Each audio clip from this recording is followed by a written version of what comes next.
কয় ভাই বোন ছিলেন আপনারা? আমরা ৩ বোন ১ ভাই। ৩ বোন, ভাই সবার ছোট? ছোট। সবার ছোট। যেদিন শুটিং থাকতো না, এই ডিরেক্টরকে ফোন দিতাম, এই ডিরেক্টরকে ফোন দিতাম যে, "ভাইয়া যেকোনো ক্যারেক্টার হোক, আমাকে একটা ক্যারেক্টারে নেন। কারণ বাসা ভাড়া দিতে হবে।" বাবা খুব অসুস্থ। এর মধ্যে বাবা প্যারালাইসিস হয়ে গেছে। আমার আম্মা, আমি।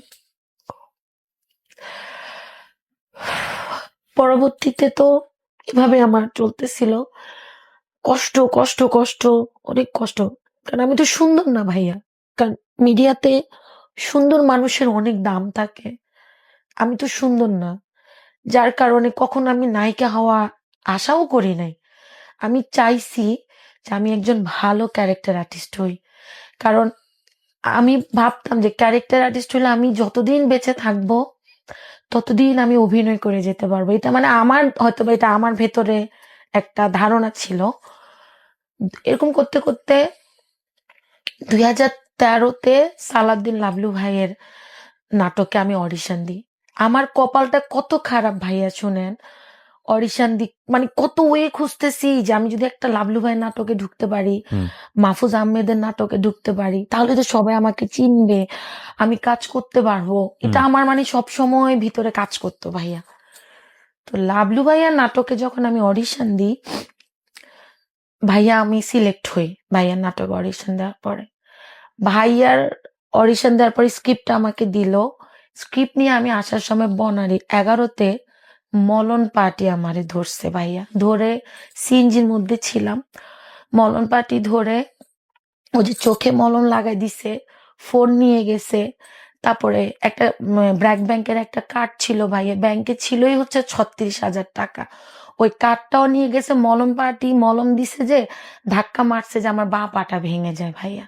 আর আমি লাবলু ভাইয়ের নাটকটা করতে পারি নাই। ২ মাস ১৭ দিন আমার পা প্লাস্টার করা ছিল। থাকতেন কই তখন আপনি? মোহাম্মদপুরে। আমি থাকতাম হচ্ছে মোহাম্মদপুরে আমার আপুর বাসায়। ওকে। এরপরে যাক লাবলু ভাইয়ের নাটকটা থেকে বাদ পড়ে যায়। কবিলিয়ত নামা নাটকের যে নাম। তা আমার জায়গায় ভাইয়া আরেকজনকে নেয়। আমার এবারও কপাল পুড়ছে যে আহারে আমি এটলিস্ট একটা সিরিয়ালে ঢুকবো। আমার বাসা ভাড়া, আমার সাথে আমার খাওয়া খরচটা উঠে যাবে। তো ভাই আমাকে বলতো যে, "তোর পায়ের কি অবস্থা? পাটা ঠিক হোক দেখি।" তো ওর মধ্যে আমাদেরই একজন আপনি চিনবেন হয়তোবা আপুটা মারা গেছে। ওর নাম হচ্ছে লাইলা বা কিছু একটা। উনি মারা গেছে। ওই আপুটা অভিনয় করে। তো অভিনয় করার পরবর্তীতে ওই আপুর অভিনয়টা ভাইয়ার ভালো লাগে নাই। ভাইয়া আবার ওই নাটকটা ভাইয়া আবার শুট করে আমাকে দিয়ে। আচ্ছা, নাটকের নাম? কবিলিয়তনামা। কবিলিয়তনামা। ওকে। আমার নাটকের নাম কবিলিয়তনামা। তখন তো ভাইয়া অনলাইন যুগ ছিল না। হুম। এখন যেমন অনলাইন যুগ, কিছু হইলেই ভাইরাল হয়ে যায়, কিছু হইলে ট্রোল হয়ে যায়। তখন তো আমরা চ্যানেল আর ডিরেক্টর, অভিনেতা, অভিনেত্রী। তো ওই নাটকটা করার পরে আমার কাছে মনে হয়েছিল কি ভাইয়া জানেন, আমার আর পিছনে ফিরে তাকাইতে হবে না। কারণ নাটকটা এত বেশি জনপ্রিয় পাইছিল তখন, আমি ভাবছিলাম আমার আর পিছনে তাকাইতে হবে না। ও যে লাউ সে কদু, আবার কষ্ট। তখন পার ডে দিতে হচ্ছে ৩,০০০ টাকা করে। ও। তো এই টাকা তো আসলে ১৩ সালের কথা, ৩,০০০ টাকা করে। আমার কোয়ার্টিস্টরা আমাকে খুব আদর করতো। আর ওরা বলতো কি, "আল্লাহ তুই এত কষ্ট করস, দেখি তোর এই নাটকে কাস্ট করতে পারে কিনা, ওই নাটকে কাস্ট করতে পারে কিনা।" এরকম করতে, করতে ১৩ গেল, ১৪ গেল, ১৫ গেল, ১৬ গেল, ১৭ গেল। জীবনের স্ট্রাগল আমার শেষ হয় না ভাইয়া। আপনি নাটক নিয়েই আছেন? নাটক নিয়ে আসি ভাইয়া। অনেক সময় আমি কি করতাম জানেন? টাকা বাঁচানোর লাই বলি, আমি মোহাম্মদপুর থেকে ১৫ টাকা দিয়ে টিকিট কাটি, উত্তরা বাসে করে চলে যেতাম। পুবাইলতুন আমি কিভাবে আসতাম জানেন ভাইয়া? ওই যে টেম্পু আছে না? এখন কি বলে এটার নাম আমি জানি না। ওই যে ৭ জন ৮ জন যে ওটার মধ্যে বসি। আমি অনেক জায়গার নাম ভুলে গেছি। উত্তরা এটারে কি গেট বলে? গাজীপুর গেট নাকি একটা গেট? আমার আইডিয়া নাই। আচ্ছা, ওইখানে আসি, হাঁটি, উত্তরাতে আসি, বাসে উঠে আবার আমি মোহাম্মদপুর আসতাম। মানে তারপর আমি নাটকটা মানে করে গেছি। এটা ছাড়া আমি তো আর কিচ্ছু করতে পারি না। এটাই পারি, আর কিছুই করতে পারি না। তো পরবর্তীতে এভাবে করতে, করতে দেখলাম কি যে ভাইয়া কোনোভাবেই লাইফ সেটেল হয় না। লেখাপড়া কতদূর পর্যন্ত হয়েছিল? আমি ইন্টার পাস করছি। ইন্টার পাস করার পর আপনি পড়াশোনা করতে না না পারেননি? না, করতে আহ, পারিনি। ওকে। তো কোনোভাবে ভাই আমি স্ট্রাগল করতে পারতেছি না, মানে এত কষ্ট করতেছি জীবনের। ধরেন আমার খুব মন চাইছে যে আজকে আমি অনেক বড় একটা রুই মাছের পেটি দিয়ে ভাত খামো, কিন্তু আমার কাছে টাকা নেই। কি করুন না, ধরেন আমার মনে হয়েছে যে আজকে আমি গরুর সিনার মাংস দিয়ে ভাত খামো, কিন্তু আমার কাছে টাকা নেই। আপনি অবাক হচ্ছেন না আমার আপনি কথা অনেক শুনে? এটা ভাল লাগে আমার। তো এগুলা যখন আমি দেখতাম, শুটিং এ গেলে আমি মাঝে মধ্যে কি করতাম, প্রোডাকশন বডি দিয়ে আমি একটু খাওয়া পলিথিনে করে নিয়ে আসতাম। ও তো এই কথাগুলোই প্রথম আমি কারোর সাথে শেয়ার করতেছি, আর আমার একদম খুব কাছের মানুষ ছাড়া এই কথাগুলো কেউ জানে না। আজকে আপনার মাধ্যমে অনেক মানুষ জানবে। তো অনেক সময় প্রোডাকশন বয় আমাকে খাওয়া দিয়ে দিত রাত্রে, ওটা নিয়ে আমি আসতাম। আমি ভাতের অনেক কষ্ট করছি, যার কারণে আমি ভাতকে অনেক দাম দিই। অনেকে আমাকে বলে না যে তুই এত ভাত খাস কিল্লায়, এত মরিচ খাস কিল্লায়। আমি খেলে হাসি যে ভাতের কষ্ট যে বুঝবে সে কখনো আরেকজনকে ট্রোল করতে পারবে না। আমি কষ্ট করছি ভাইয়া। এভাবে করতে করতে করতে করতে কোনোভাবে আমি মানে স্টাবলিশ হইতেই পারতেছি না যে চাল শেষ হয়ে গেলে ডাল নাই, ডাল শেষ হয়ে গেলে তেল নাই, তেল শেষ হয়ে গেলে এটা নাই, মানে কি এমন একটা অবস্থা। এর পরবর্তীতে কাজ কমে যাইতেছে। 17তে তো পুরাই আমগো মিডিয়া ইন্ডাস্ট্রিতে কাজ কমে যাচ্ছে। অমুকরে ফোন দিলে বলে আরে বলো না, মিডিয়ার অবস্থা খুব যাতা, প্রডিউসার টাকা দেয় না, চ্যানেল নাটক নেয় না, কি অবস্থা। আরে দূর মিয়া, তোমার তুন কত সুন্দর সুন্দর মাইয়ারা হরি রয়েছে, হেগুনে কাজ আন না, তুই কোন তুন কাজ এবা। ধরেন ডিরেক্টর আমাকে বললো কি যে আমি নামই বলে দিতে পারবো ডিরেক্টরের, আমাকে 2 দিন ধরে বলতেছে যে কালকে মিরপুরে শুটিং, তুই রেডি হয়ে চলে আসিস, তোর 2 দিন লাগবে। কত দিবা ভাই আমাকে বলো, আমার বাসা ভাড়া দিতে পারতেছি না আমি। আচ্ছা আমি দেখতেছি। তো এই কথা বলে 2 দিন ধরে আমি কস্টিউম সব গোছাইছি, ওমা ফোন ধরে না, আজ জায়গা আরেকজনটা লইয়া লাইছে। মানে কতটা ইনসাল্টিং আপনি বুঝেন বিষয়টা। ইভেন একবার হয়েছে কি, রাস্তায় তো আমাকে অনেক জ্যাম, যেমন আজকে আমাকে 6টায় টাইম দেওয়া হয়েছে সামনে না চললে, আমি কিন্তু 4টায় চলে আসছি, কারণ আমি জানি যে 4টায় আসছি, দেখা যাবে যে আপনিও হয়তো পারবেন যে না, কারণ আমি এখন টাইমে অনেক পাঞ্চুয়াল হয়ে গেছি। তো আমি এরকম বাসে করে, সেদিন এরকম বাসে করে উত্তরাতে শুটিং আনন্দবাড়িতে, জাস্ট আমি মেকআপ রুমে বসছি, উনি আমার হাতটা ধরে মেকআপ রুম থেকে বের করে দিয়েছে, বলে তুমি টাইম মেনটেন করো নাই, তুমি যাও, আপনি বাকিটা আপনি বুঝে নিয়েন। আরেকজন আর্টিস্ট এনে বসে দিছে। এটা যে আমারে এত কষ্ট দিছে ভাইয়া, প্রথমত প্রচুর ইনসাল্ট হয়েছি আমি এতগুলা সিনিয়র সামনে। দ্বিতীয় হইতেছে আমার তো 3,000 টাকা আমি আর পাইলাম না অভিনয় কইরা, টাকাটা মাইনাস হয়ে গেল। অথচ চিন্তা করেন আমাদের কত বড় বড় নায়িকারা শিডিউলে মেনটেন করে না, আসে না ভাইয়া, 10টার জায়গায় 2টা যায়, 2টার জায়গায় 4টা যায়। অথচ আমরা যারা ক্যারেক্টার আর্টিস্ট আমাদের কোনো দামই নাই। আমগরনি সকাল 6টার সময় বইয়ে থই। আমার সমস্যা হচ্ছে আমি সত্যি কথা কইয়ালাই। আরেকটা হইছে আমাদেরই কোন এক নায়িকার মোবাইল চুরি হয়েছে ভাইয়া। ওহো, ভেরি ইনসাল্টিং। ওকে, তারপর ওকে, এটা বলেন না যে আপনাকে সন্দেহ করছে। হাহা, ঘটনাটা কি? উনি বলতেছে ওর ব্যাগটা চেক করো, ওর ব্যাগটা চেক করো প্লিজ, ওর ব্যাগটা চুরি হয়েছে ভাইয়া। ওহো, ভেরি ইনসাল্টিং। ওকে, তারপর ওকে, এটা বলেন না যে আপনাকে সন্দেহ করছে। হাহা, ঘটনাটা কি? উনি বলতেছে ওর ব্যাগটা চেক করো, ওর ব্যাগটা চেক করো প্লিজ, ওর ব্যাগটা চেক করো, এইভাবে একদম এইভাবে অ্যাক্টিং করে ওর ব্যাগটা একটু চেক করো। আমার মনে হয়েছে আমার কলিজাটা ফাইটটা গেছে ভাইয়া। আমি মধ্যবিত্তের মেয়ে হইতে পারি, বাট আমি চোর না, আমি চুরি করব না। সেটা গেল, পরে ওনার ফোন ওনার ব্যাগের মধ্যেই। বুঝতেছেন মানে আমরা ক্যারেক্টার আর্টিস্ট গুলাকে কিভাবে দেখি। 18 সাল কোনোভাবেই আমি নিজেরে এস্টাবলিশই করতে পারতেছি না। এর পরবর্তীতে ভাইয়া যখন বাড়িতে যাইতাম না, ওই ধরেন যে নাটকের মধ্যে আমার সিনটা কোন সময় আসবো, ব্যাগ বলেছে কি আরে তোর নাটকে কই তোরে দেয়া না কা সাই একটা না ধর আরে একটু দেয় কলছিল এমনি খাটা দিছি।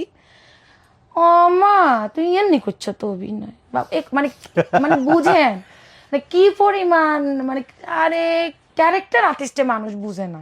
আমি তো ক্যারেক্টার আর্টিস্ট হইতে চাই। মানুষ চেনে নায়ক নায়িকারে। হ্যাঁ, মানুষ খালি সিনে নায়ক নায়িকারে। আমি একটা ওপেন বুক ভাইয়া, আমার কিন্তু লাইফে দেখেন আমি একটা ওপেন বুক, আমার কিন্তু কোনো বদনাম নাই, কিচ্ছু নাই, আমি একদম সাদা সিধা একদম মানুষ। হুম। কিন্তু মানুষের কাছে আমার অ্যাক্টিং লেভেল যখন দেখে, মানুষ মনে করে ইতির মতো দারুণী আরো বড়, কিন্তু বিষয়টা ওরকমই না ভাই, এটা তো অ্যাক্টিং। তারপরে যখন দেখতেছি কোনোভাবেই মিডিয়াতে আমি টিকতে পারতেছি না, এই ডিরেক্টর শিডিউল নাই ক্যান্সেল করে, ওই ডিরেক্টর শিডিউল নাই ক্যান্সেল করে, ডিসিশন ফাইনাল নিছি ভাইয়া বিয়ে করে বিদেশ চলে যাম। বিয়ে করে বিদেশ, হ্যাঁ, ওকে। আমার কাছে মনে হয় আমগো এত সুন্দর সুন্দর নায়িকা আফুরা বিদেশে কি সুন্দর সুন্দর যাই, লাইফ সেটেল হয়ে গেছে, আমিও বিয়ে করি বিদেশ। আমার কথা হচ্ছে আন্দা দেনা কালা লুলা যা হাই, আমি হাতেরে বিয়ে করে বিদেশ চলে যাম, এটা আমার একদম ফাইনাল ডিসিশন।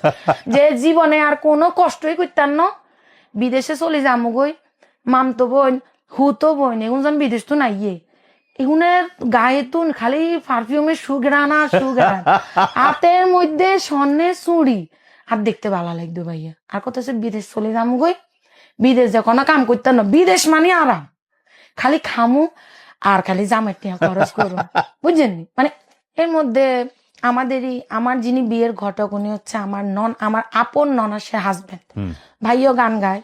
তো ভাইয়া আমার সাথে যখন আমি ভাইয়ার একদিন বলতেছি এরকম আমাদের একটা প্রোগ্রামে, ভাই আমার জন্য ছেলে তেলে দেখিয়েন, নোয়াখালীর হইলে বালা হয়, আমি যেহেতু নোয়াখালীর বালা হয়, নোয়াখালীর হইলে আনলে বালা হয়, যেহেতু আমরা দুজনই নোয়াখালীর, অন্য ডিস্ট্রিক্টের মানুষ তো আসলে নোয়াখালীর প্রতি অনেকের থাকে না, ভাইয়া পছন্দ করে না। তো বলতেছে রে আরেকটা হালা আছে খুব বালা সোজা সিধা, দেখি আয় তোমার ছবি হারামু, হাই তো কই বিয়া করি এলাম, ডিসিশন ফাইনাল বিয়া করি এলাম ভাইয়া, আর দেখতাম না বাংলাদেশ। আর দেয়ান ভাইয়া দেয়ান আই বিয়া করি এলাম। পরে দেশে দেখছি যে না চেহারা সুরুত বালা আছে, আমার চেহারা সুরুত বালা না ভাইয়া, বেচারা আসলে বালা। এর পরবর্তীতে ভাইয়া হেতেনরা আর ছবি হারাইছে, আরে হেতেনের ছবি হারাইছে, বুঝছেন? এই হেতেনের লগে আর লগে আমনের কথা হইতো, কিন্তু ফোনে কথা হইলো কোনদিন ভিডিও কলে দেয়া দিন, ভিডিও কলে দেয়া দিন ইয়েলা, ভিডিও কলে দেয়া দিলে কইব গিয়া, তাইলে কইব গিয়া কইব মানে ইয়ে খারাপ, কোনোদিন আজ আমায় হাতে না আমনের ভিডিও দেখবো, হাতে না মুসিবি সিবি আসবো ভাইয়া, কইব যে দেয়া দিন। 1 মাস ধরে আমরা ফোনে কথা কইতাম কিন্তু দেয়া দিতাম না। কোন দেশে থাকতো উনি? ফ্রান্সে। ওকে। পরবর্তীতে ওর ফ্যামিলিতে প্রপোজ করে, তো ওনাদের ফ্যামিলি, আমার শ্বশুর বাড়ি মাশাল্লাহ দিয়ে অনেক ভালো ভাইয়া, ওনারা একটু নাক সিটকায় যে মিডিয়ার মাইয়া কিন্তু আমার শ্বশুর বাড়িতে অনেকজন মিডিয়ার আছে ভাইয়া, বুঝছেন? ইয়ার আর এত একখানা বিগড়াই যায়, আর কত হয়েছে জন বিগড়াইছে আই হোলারে বিয়া করো, বুঝছেন? আর যে দেখো তুমি যদি আপনি যদি আমাকে বিয়ে না করেন তাহলে আমার জন্য কিন্তু অনেক অপশন আছে, তাহলে আমি অন্য ছেলে বিয়ে করি হে কর না আমি তোমারে বিয়ে করুম, তাহলে বিয়ে করেন। এরপরে যাক আমাদের বিয়ে শাদী হইলো, বিয়ে শাদী হওয়ার পরে এখন শুরু হয়েছে বিদেশ কেন যাম, কইতে কইতে তো অ্যাপ্লাই করব, অনেক কাগজপত্রের একটা বিষয় আছে, তারপরে সেও কাগজ করতে অনেক কষ্ট হয়েছে, তারও একটা জীবন আছে ভাইয়া, আরে ননটা তো সোজানো। আয় কইছি দাঁড়ান আজ যেহেতু একটু ফেস ভ্যালু টেলু আছে, ফেভার কাটিং টাটিং লই টুরিস্ট ভিসা লাই বলি দাঁড়াই, টুরিস্ট ভিসা যদি করতাম হারি চলি যামু গই। আচ্ছা ঠিক আছে তুমি দেখো, তার মামা আবার আমেরিকা তো নাইছে। ইয়ে না আরেকটান কথা ভাই, আমি মধ্যবিত্ত কিন্তু আমার ফ্যামিলি ব্যাকগ্রাউন্ড খুবই ভালো, আশেপাশের লোকজন অনেক, মানে আপনাদের আত্মীয় স্বজন যারা তারা এনরিচ, মানে আমি যে বাড়ির মাইয়া, আমার বাবা মধ্যবিত্ত আমি মধ্যবিত্ত, বাট আঙ্গ তো গ্রামের বাড়ি, আমরা একেবারে গ্রামে, আমরা 2009 যে আঙ্গ বাড়িতে যাই ডিসেল লাইন গেছে ভাইয়া, বুঝছেননি? কিন্তু খুব মানে আঙ্গ বাড়ি জাত বংশ খুবই ভালো, কিন্তু আমরা গৃহস্থালা বাড়ি ভাইয়া, বুঝছেননি? আমেরিকা থেকে আসছে। হ্যাঁ আমেরিকা, তার মামা আমেরিকা তো না আসছে, তো মামা আইসে নাই কইয়ের মামা তো আন্নে গো জামাইয়ের কাছে চলে যামু, আমার একটা বিশার ব্যবস্থা করি দেন। হাই রে, এবারে আমার মামার ফ্রেন্ডরা মিলি এই আমার ইটালির ভিসা হয় ভাইয়া আমার, বুঝছেন? টুরিস্ট সেনজেন ভিসাই ইটালি। আচ্ছা, আমি তো লারে লালা লালা করে চলে যাবো আর বন্ধুকে রাখিয়ে রায় দেয় নিতা নয়, বিদেশে কত জিনিস আইয়েন ও রুম, মাত্র 22 দিনের আরে ভিসা দেয়, বিজনেস ভিসা তাও ভাইয়া। ইটালিতে? ইটালিতে।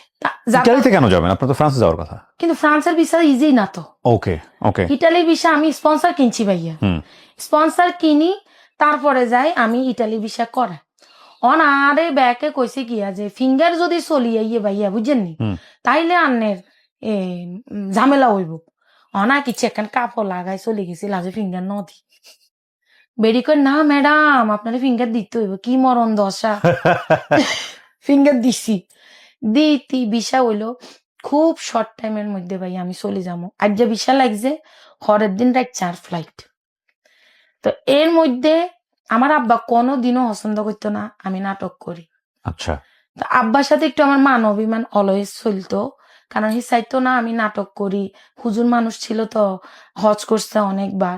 কিন্তু আমার কত হয়েছে আমি আর কি করুম, আমি কোনোদিনও চাই না আবার নাটক করি আমি। তো পরবর্তীতে তার পরের দিনে ভাইয়া আমার ফ্লাইট আসছিল, আমি সকাল ভোরে ছিল আমার ফ্লাইট, আমি চলে যাই। যাওয়ার সময় ভাইয়া আমার আব্বা আমারে ধরে যে কান্দানটা দিছে, এক হাত মিল তো হারেন না প্যারালাইসিসের কারণে, ওই কান্নাটা আমার এখনো কষ্ট দেয় ভাইয়া। আমার কাছে মনে হয় যে আমি তো আরো 2 দিন থাকতে আইতাম, আমার একটা বিশাল লাগছে আমি চলে গেছি নগদে, আমি যদি আরো 2 দিন থাকতাম। কিন্তু আপনি ইটালিতে গিয়ে কি করবেন? আপনার তো যাওয়ার কথা ফ্রান্সে। ইটালি তুনে তো আমি বাসে করে ফ্রান্সে ঢুকি যাবো। ও এটাও তাহলে তো এটা তো অবৈধ ঢোকা না, আমি সেনজেন বিষয় আছি 28টা দেশের 71। ও ওকে ওকে ওকে। তো আব্বার তুন বিদায় লইলাম, ভাই বোনের তুন বিদায় লই, একদম নাচতে নাচতে আমি চলে গেছি ফ্রান্সে। না ইটালিতে গেলেন? ইটালিতে যাই আজ আমি তো ইটালি এয়ারপোর্টে আনলাই খাড়াই রয়েছে। হ্যাঁ। ইটালি তুন আমরা বাসে করি ফ্রান্সে, হে তো ফ্রান্সের ইমিগ্রেন্ট ভাইয়া। হ্যাঁ। ইটালি তুন আমরা বাসে করি, সারা রাত বাসে ছিলাম। পরের দিন আপনাদের বিকালে বিয়েটা হলো কিভাবে? মানে বাংলাদেশে এসেছিল নাকি ওভার ফোনে? ফোন বাংলাদেশ দুইটা মিলে। আচ্ছা ঠিক আছে ওকে। তো পরবর্তীতে ফ্রান্সে যখন বর্ডারে আমরা যাই তখন বাসে পুলিশেরা কন্ট্রোল করে, এ দেশে পুলিশ করে মামু কয়। পুলিশে কন্ট্রোল করবার হরে দেখছে যখন আমার পাসপোর্টে সেনজেন ভিসা ছেড়ে দিছে, আর তো না জামাই ডরে শেষ, আর তো শূন্য আর 22 দিনের ভিসা আছে। আজ আমাকে চাষতে আরে থুই, আজ আমি আরে থুই অন্য সিটে বসে। আর মামুগুর লোকে কুত্তা উঠছে সাইড গিয়া, বুঝছেন না? ডগ স্কোয়াড কি সুন্দর করে কইতাম না না আপনি পারফেক্টলি ওকে। হ্যাঁ সাইডে উঠছে আর আমি তো একদম রিল্যাক্স, মানে আমি আমার মতো বসে রয়েছি, খুব স্মার্টলি হ্যান্ডেল করি। আজ আমি আস্তে রসে যাই বসে এক গাঞ্জরির লগে, হাতে গাঞ্জা ইয়াবা মানে হেদেশে ড্রাগ যেখানে হেগেন বসে মামা যায় খালি কুত্তা আজ আমার কোলে রসে উড়ে। ও আর আজ আমি খালি সরার, কিন্তু কুত্তা তো আসলে আজ আমার টক্কি ওই বেড়ার কোলে যাইতো স্যার। আল্লাহর নামলে মামুর আজ আমারও নাম আলাইছে, ওই কালা বেড়ারে নামাইছে আজ আমার মনে আজ আমার কাছে কোনো ড্রাগ টাগ আছে। আজ আমি একবারে সরল সোজা, বুঝছেন? আজ আল্লাহ দেন রেনি রয়েছে, কিন্তু আমি স্মার্ট হ্যান্ডেল করিয়ে যে বাবু আরা যদি কইতে কিল্লে আইসো বা কি কমু। যাক আমার জামার কাছে কিছু পাইনি, পরে ওই কালা বেড়ার কাছে আইসে, হেরে নামালে সাঙ্গরে সারি তারি দিছে, আমরা আল্লাহ নামলে ফ্রান্সে ঢুকে গেছি। আমি থাকি সাউথে, তুলুজে থাকতাম আর কি। ফ্রান্সে যখন ঢুকার পরে কোনো মানুষজন দেই না কি, একদম সামার ভ্যাকেশনে আমি গেছি তো, জুলাইতে গেছি আমি। হ্যাঁ কি আরে বিদেশে আইসি কোনো মানুষে দেখি না, খালি হাতা লতা হরি রয়েছে আর খালি গায়গনি ভাইয়া কেউ নাই। আমনের ভাই আবার মানে আমার জামাই আবার আমারে রাখি, সে আবার কাজে চলে গেছে।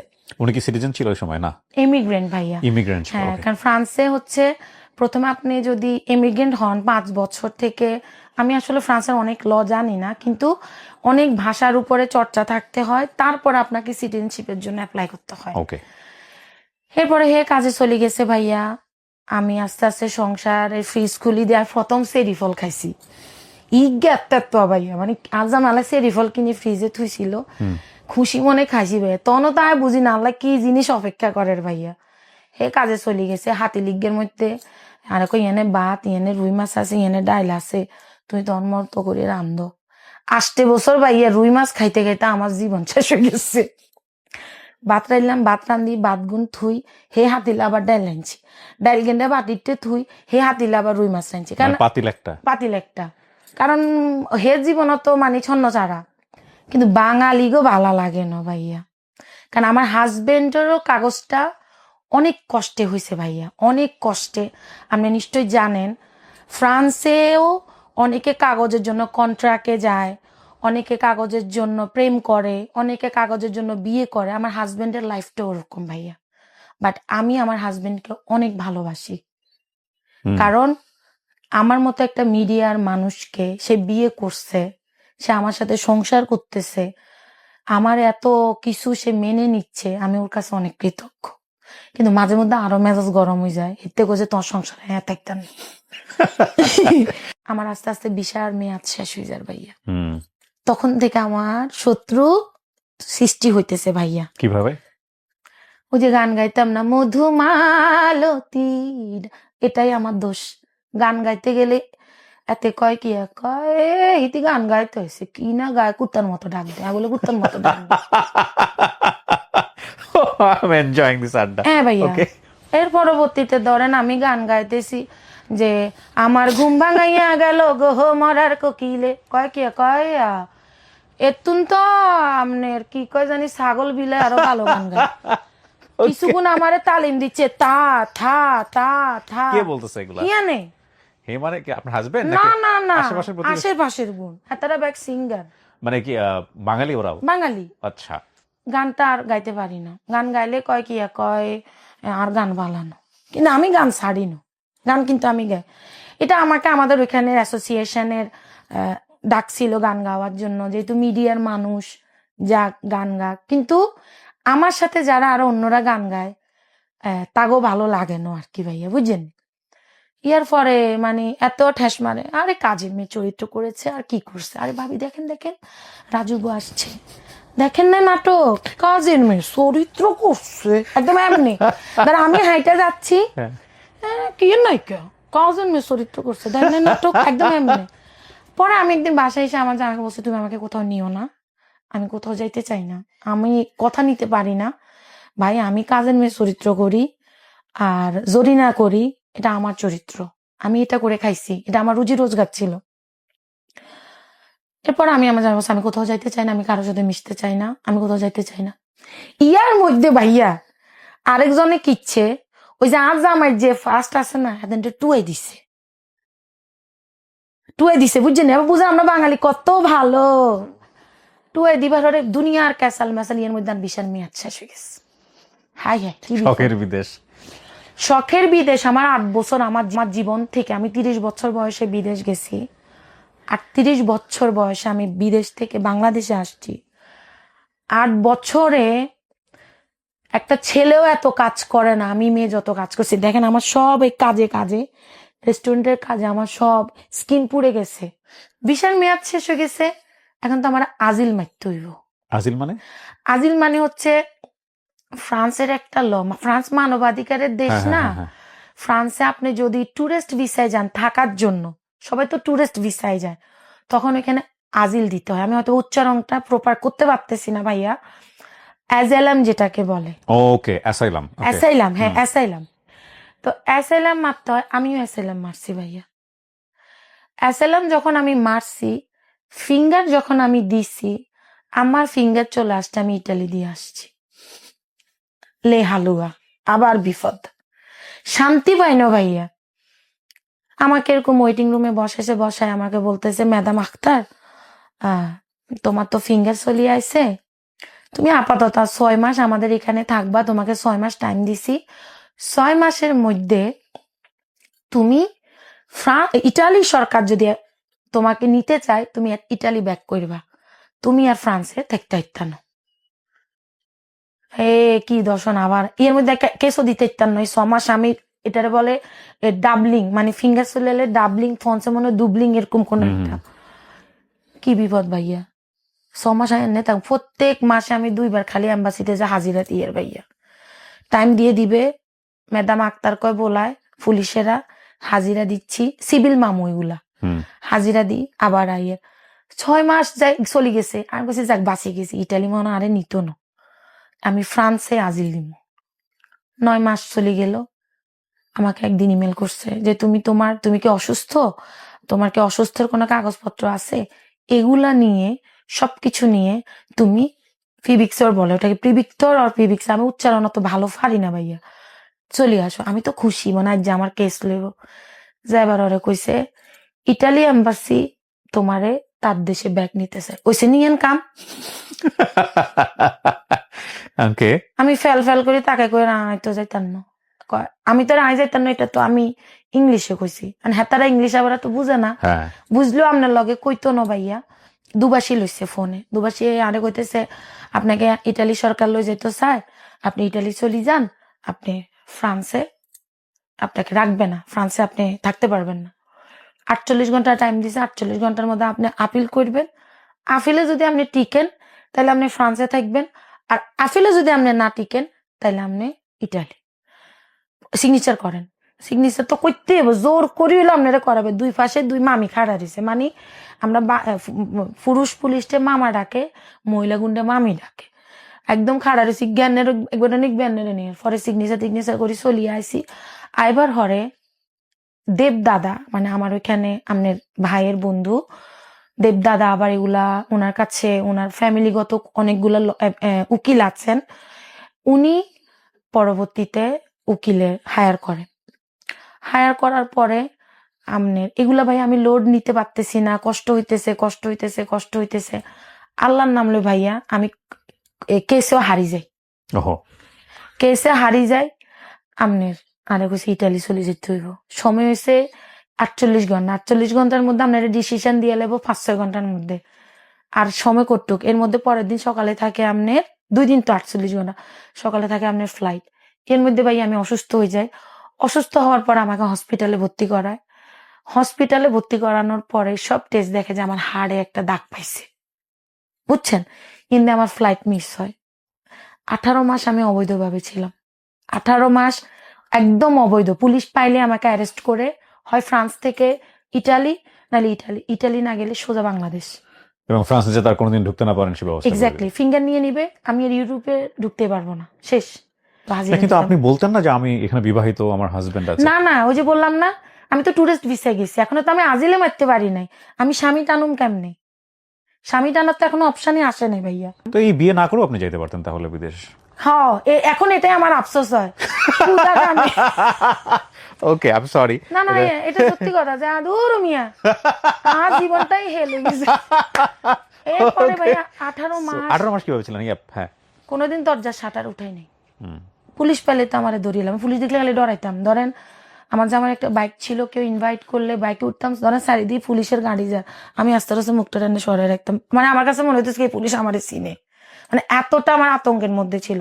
আমি কি করছি ভাইয়া 18 মাস আমি কেমনে দিন কাটাবো, হাতে কোনো টাকা নাই। এর মধ্যে তো আমি একটা ভাতা পাইতাম 9 মাস ধরে, আমি একটা টাকা পাইতাম, মার জন্য একটু পাঠাইতাম, সংসারে খরচ করতাম। কিসের ভাতা ছিল এটা? এটা হচ্ছে আপনি যখন ওইখানে মামলা দিবেন, ও আচ্ছা। আপনাকে সরকার থেকে মানবাধিকার যেটা, ওইখান থেকে আপনাকে একটা ভাতা দিবে, যেটা বাংলা টাকায় হচ্ছে 45,000-এর মতো ওকে, প্রতি মাসে? প্রতি মাসে। হুম।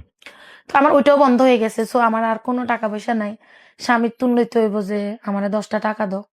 এর মধ্যে এই মানুষটার কথা আমি জীবনে ভুলবো না। ওইখানে আমার একটা আপুর সাথে খুব ভালো সম্পর্ক হয়, নীলা আপু। নীলা আপুর সাথে আমার খুব চ্যাটিং হইতো। তো আপু আমাকে বলতে, আমি বললাম আপু আমার বাবা তো খুব অসুস্থ, খুব মানে আব্বারও আসলে মরণটা মনে হয় ঘনায় আসতেছে আর কি, আব্বা একদম ছোট মানুষের মতো হয়ে গেছে। আব্বা যাত্রার কাছে টাকা চেয়ে বসতো, এটা আমাকে খুব কষ্ট দিত।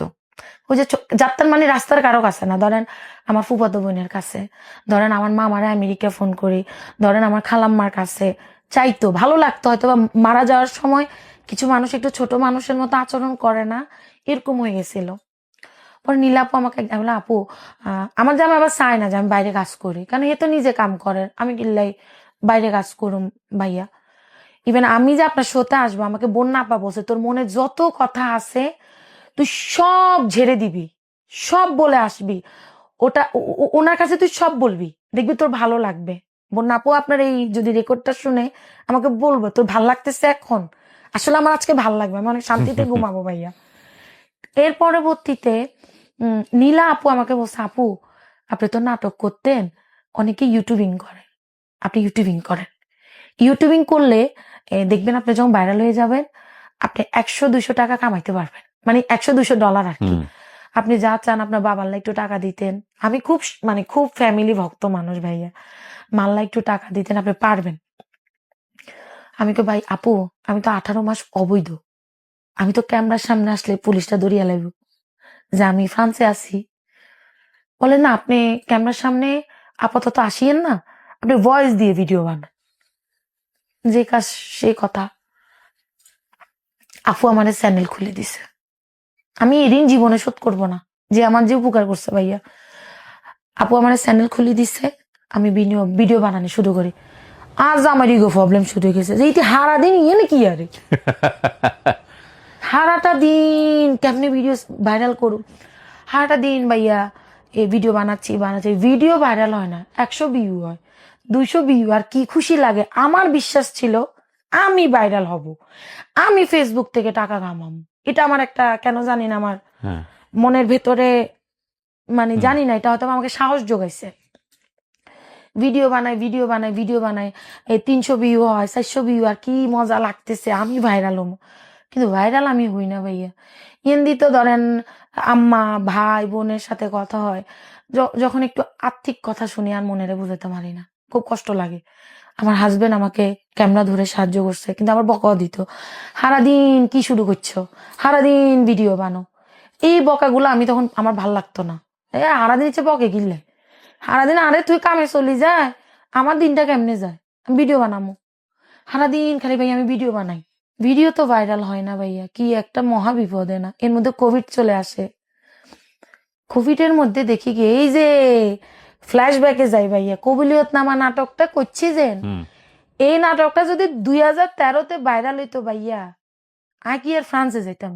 আমি তো এস্টাবলিশ ক্যারেক্টার আর্টিস্ট হয়ে যেতাম, আমার শিডিউলে তো মানছে হাইতো না ভাইয়া। মাসে আমি 1 লাখ টাকা কামাইতাম।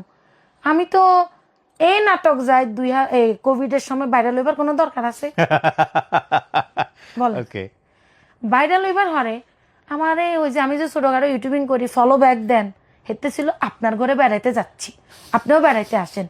আর আমার খালি মানছে লেখে গিয়া, আপু আপনার একটা নাটক ভাইরাল হয়েছে। আমি তো মহা খুশি, কোন নাটক আর ভাইরাল হয়েছে?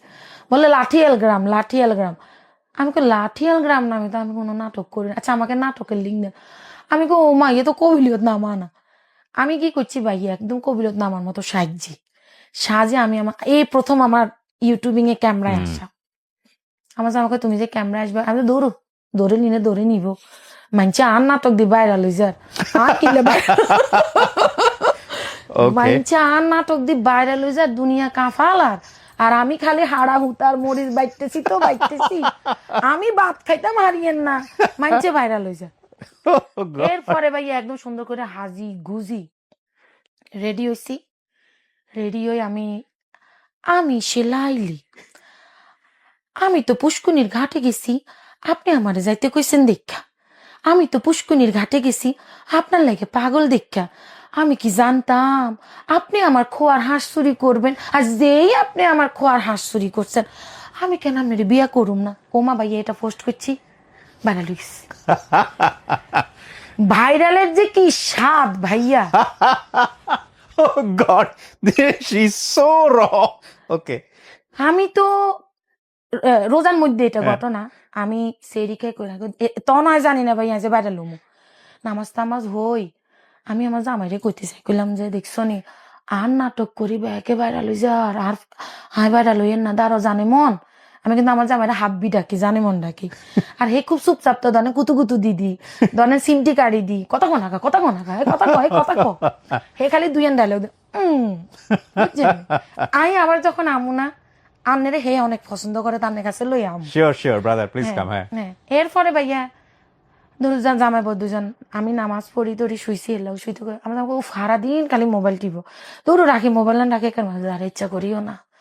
ভাইরাল হইলে তাই 2 টাকা কামাইতাম আরো। দেখো আমি যদি ভাইরাল হই, আমাদের বাড়ি হবে, গাড়ি হবে। এই যে আমি তোমার তো 1 টাকা লই না, দেখো আমি কত লক্ষ্মীব। এখানে আমার জামাই কিন্তু আমার চোখ খুলে দিন, আমি আমার জামাই তো একদিন 10 ইউরো খুঁজছি, 10 ইউরো লাই বলি আমার জামাই আমার 10 কেন কথা শুনেছে, টাকা দিয়ে কি করবা, টাকা দিয়ে কি হবো। আগে ও মাগো, আয় দুনিয়ার টিয়া কামাইছি, যাই কামাইছি তো যা, তোমার টিয়াই খাইতাম না, নিজে বাইরে নিজে টিয়া ইনকাম করুন। ভাইয়া মোবাইলে নাতে লইছি, লইবার ওরে দেখি ওমা আমি হঠাৎ করে দেখি 17,000 ভিউ। এ কি কেমনে সম্ভব? আমি কই রাজু এত ভিডিও ভাইরাল হয়ে গেছে, কেমনে 17,000 ভিউ?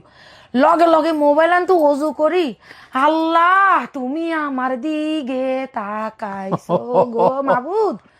নাফল নামাজ হইছি ভাইয়া, নাফল নামাজ হই আবার আয় আনলো কত কিন কইয়ে আর আমার হে স্মৃতিকেন মনে হয়।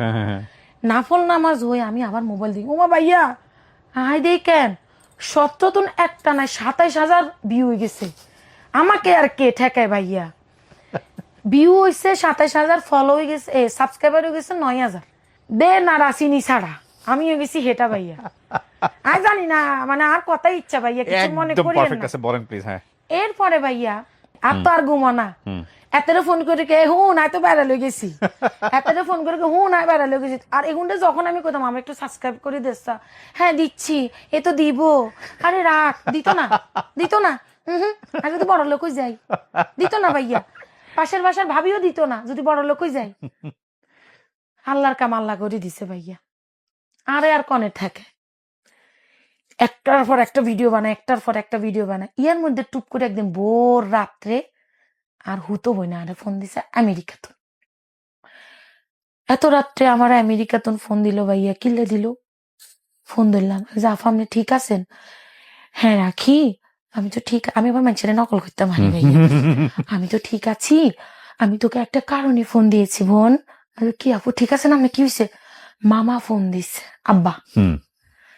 কেন আব্বা ফোন দিছে? আমি তো বুঝিয়ে লাইছি আমার বাপ কেন ফোন দিছে। আরে বাপ, বাপ তো জিতিয়া খাই যেত হারানো ভাইয়া।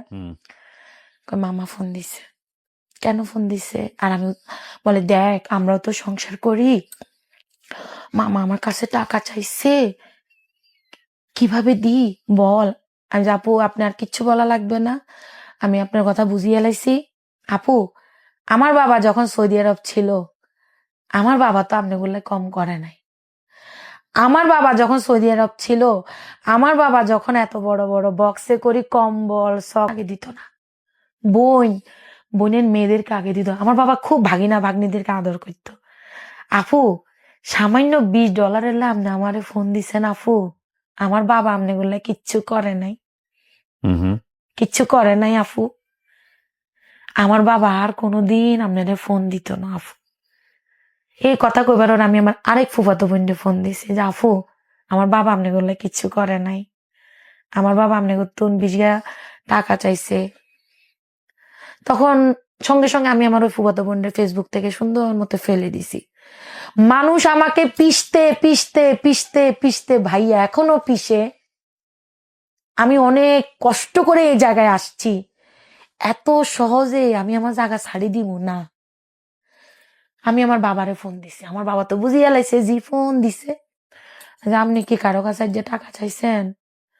কয় না আমি বাগনির কাছে না চাইছি। না বাবা চাইয়েন না, চাইয়েন না বাবা, আমি দরকার হইলে রক্ত বেশি আমি টাকা পাঠাবো, আপনি চাইয়েন না, আপনি চাইয়েন না বাবা, আমি রক্ত বেশি আপনার টাকা পাঠাবো। বিশ্বাস করেন আমি আপনি গুলি গরুর গোস্ত খাইতে গেলে আমার কষ্ট লাগে। আপনি চাইয়েন না বাবা, আমরা অনেক গরিব, চাইয়েন না। আমার বাবা চাই না। আরে ভাই আমার বাপ যখন সৌদি আরব তো মাইতো না, এই যে বান্ডেল টেয়াজন বাঙ্গাইতো না। আমি দেখছি আমার বাপ কত শৌখিন মানুষ আসিল। পরবর্তীতে সবাই আমি অ্যালার্ট করেছি, কার কাছে চাইতো হারে সবাই আমি অ্যালার্ট করে দিছি যে কেউ কিছু মনে করিয়েন না, বাবা যদি আপনার কাছে টাকা টুকা চাই আপনারা আমারে ফোন দিয়ে আমার বাবারে কিছু বলিয়েন না। খুব সিগারেট খাইতো, ওই সিগারেট টক উঠতো যে তখনই বারের কারো কাছে চাইতো না, মানে আত্মীয় স্বজনের কাছে।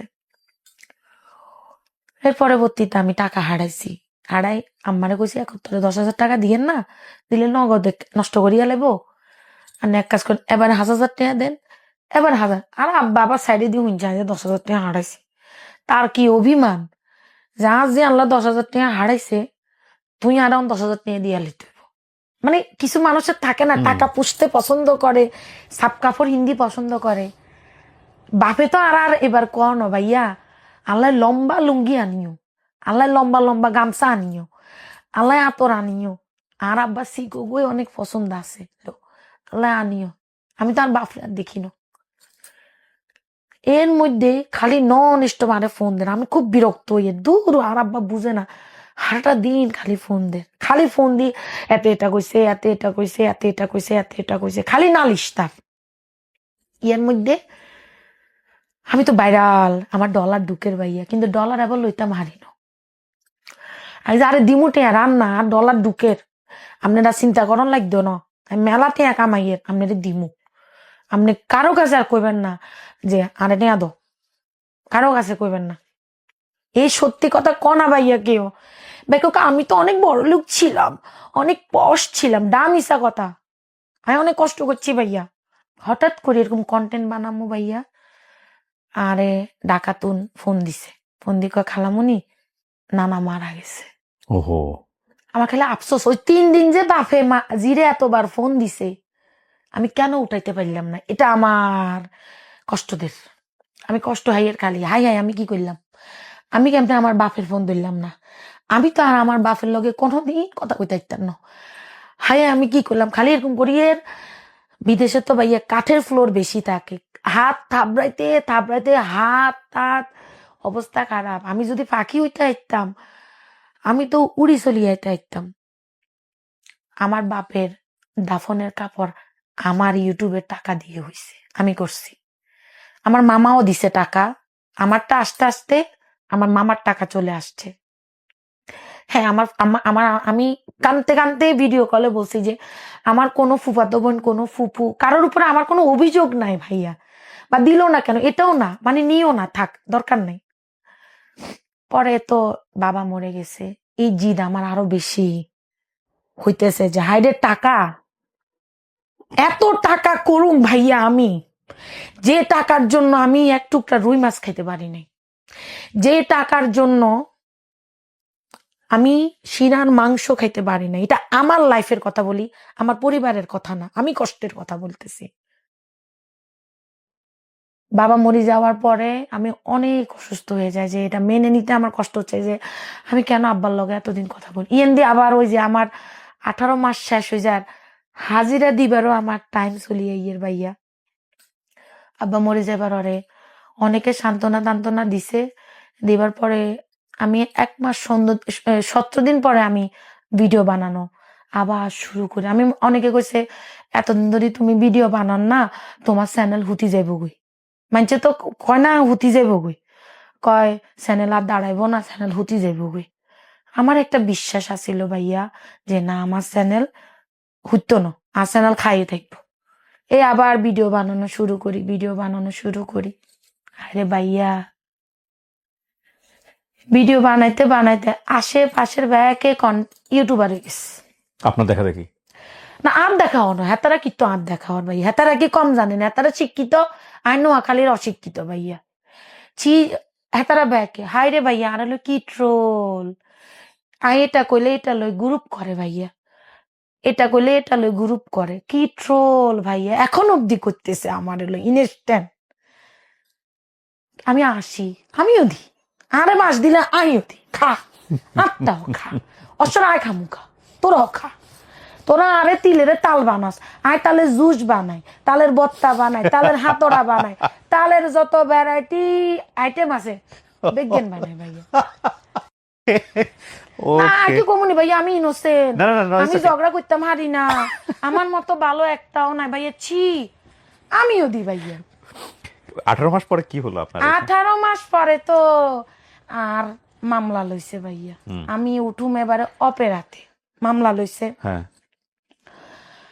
অপেরাতে উঠার পরে আয় ঢুকবার আগে দেখি অপেরার টেবিলের মধ্যে আর ইউটিউব ফেসবুকে যত পেপার টেপার আছে না, ব্যাগ হ্যাগিন লয় তারা বইরিস। ও ও ও, আয় ঢুকি কই বুঝু ম্যাডাম বুঝলি বিয়া, ওই ম্যাডাম ম্যাক্সি আসতেই বু ম্যাডাম বইছি, বইব না খালি কি আর এত কাগজ তুই এনে গুত্তু না আছে। এবার আরে দুবাসী জিগা আছে, কইছে আপু ওনারা আমার এত কাগজ কম আছে, ওনারা এগুলা সব অনলাইন থেকে নিয়ে নিছে, খাইছে। তো আপনি তো ভালোই ছিলেন 18 মাস ভাই। ওকে, মানে ইউটিউব আমাকে এমনি উঠাইছে না, হ্যাঁ, এই কাগজের দিকে এমনি দাবাই দিছে। নামাই দিছে। আমি সব মামলা টামলা, আমি কিন্তু সত্যিকারেই মামলা খাইছি ভাইয়া। আমার নামে 9টা মামলা ছিল বাংলাদেশে, বাংলাদেশে? পারিবারিক 9টা মামলা ছিল।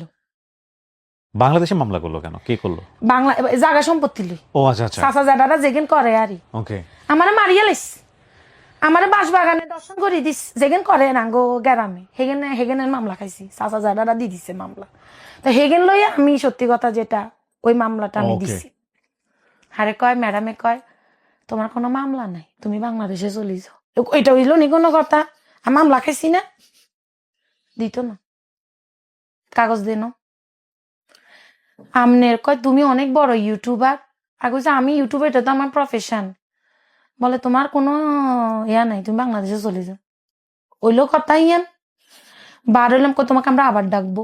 প্রথম দিন খুব সুন্দর ইন্টারভিউ দিয়ে হইলো, আমাকে আবার অপেরায় ডাকছে। সেকেন্ড দিন কয় ম্যাডাম আক্তার তোমাকে আমরা কাগজ দিব না। এটা বুঝা যায়, আবহাওয়ায় বুঝা যায় আপনারা দিব কি দিত না। আমি তো কথা বুঝিয়ে আলিছে, বলছে দেখো তুমি বাংলাদেশে অনেক ফেমাস, এটা সেটা অমুক তুমুক লাবলা লাবলা লাবলা, তুমি যাও গই। আমি চলে গেছি, ডিসিশন আসছে 5 মাস পরে। আমাকে রিফিউজ করছে, দিবে না। লিখে দিছে যে তুমি অনেক ফেমাস একটা মানুষ, তোমার নামে, তুমি অনেক বড় একজন কন্টেন্ট ক্রিয়েটর, তোমার নামে কোনো কিছু নাই, তুমি চলে যাও গই। এই তো ভাইয়া জীবনের মোরা আবার ঘুরতেছে। মানে জীবন 8 বছরে আমারে এমন ভুগানি ভুগাইছে বিদেশ ভাইয়া।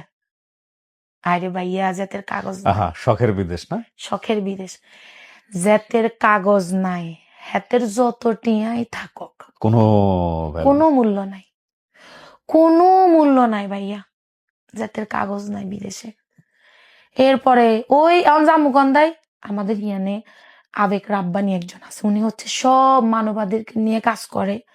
তারপরে আরো 2জন ভাইয়া আছে, একজনের নাম হচ্ছে কাইস ভাই, আমি যাদেরকে চিনি আর কি, এখন অনেকজন আছে। রাব্বানি বলা, আমি রাব্বানি ভাইরে ধরছি যে ভাই আমাকে তো এরকম ওরকম অপেরা থেকে রিজেক্ট করছে, এখন আমি কি করব? বলে আপা আপনার মামলাটা দেখি মনে হয় না আপনাকে দিবে, কারণ আপনি এত বেশি ফেমাস অনলাইনে, আপনাকে পলিটিক্যাল অ্যাসাইলাম পাবেন না, পলিটিক্যাল অ্যাসাইলাম পাবেন না। করণীয় কি? হয় আমার হাজবেন্ডে বিয়ে করতে হইব, আর নাইলে কিন্তু কিন্তু আমার দিন যার ভাইয়া, বছর যার, কিন্তু 1 বছর যার, 2 বছর যার, এগুলো জুড়তে জুড়তে কিন্তু আমার জীবনে 5 বছর চলিয়ে আছে। তাহলে এখন কি? আর একটা হইছে, আপনি সরকারকে ট্যাক্স দিবেন কাজের প্রতি মাসে, ওই ট্যাক্সে তুন আপনাকে সরকার কাগজ দিব। আমি কিন্তু আমার কাজের কাগজ, আমার কিন্তু স্বামীর কাগজও না, আমার অ্যাজেলামের কাগজও না, প্রোটেকশন কাগজও না, আমার হইছে আই আন্নারে টেয়া দিছি, আন্নারে কাগজ দিচ্ছেন। ওকে, বুঝছেন নি ভাই? ইউটিউব থেকে ইনকাম করে আপনি ইয়ে দিয়েছেন? হ্যাঁ বুঝেন, ইন্টারেস্টিং। ইউটিউব আমার কত কিছু দিছে ভাইয়া, কারে কি দিছে জানি না, যেমন গাইলানি দিছে তেমন আমার জীবনের মোড় ঘুরাই দিছে ভাই। জামাইয়ের মধ্যে রেস্টুরেন্ট একখান দিছে, এ নামছি ভাইয়া রেস্টুরেন্ট বিজনেসে।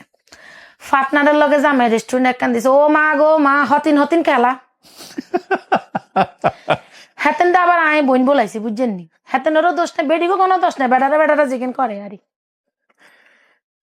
এবারে জামাইয়ের লগে বইবে সারাদিন, ফাটনা চলি গেছে ব্যবসা তুন, ফাটনার বিদায়, নিজেদের একা বিজনেস। এরপরে যায় জামাইয়ের লগে বেড়ি কাইলে কাপড় বান্দি এই ভিডিও বানাইয়ের, আজ্জা নান মারিয়ের, বিশাল বড় বড় বুশ কান্দের মধ্যে আলগা আলগা রেস্টুরেন্টে উড়াইয়ের নামাইয়ের। আর এগেন আমি কন্টেন্ট বানাইতাম আরো বেশি করি। এটা লইও কেন সুশীল সমাজের ভদ্র মানুষের খুব মানে আর হলো অ্যালার্জি, ও এগুলো কেন দেখায়, অথচ হ্যাঁ না আজিল মেচ্ছে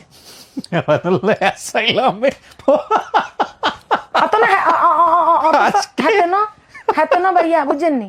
আমি ভিডিওটা বেশি এডিট করব না, একেবারে যেরকম র আছে এভাবে দিয়ে দিব, আর it will be like broom.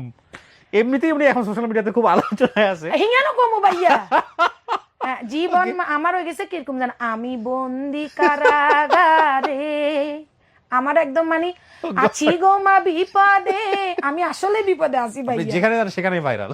একদম ভাইরাল প্যারা প্যারা এখন কেমন এটা বুঝবেন? কুম্বা গাছ লাগায়, কুম্বা গাছ আমার লগে বেমানি করে 16 কেজি এলা কুম্বাইকে ধরাই দিয়ে হারে হিয়ার লগে কন্টেন্ট বানায়, আর মজা লাগে। এরপরে জামাইয়ের লগে রেস্টুরেন্টে নন স্টপ কাজ করি, সেখানেও শাড়ি।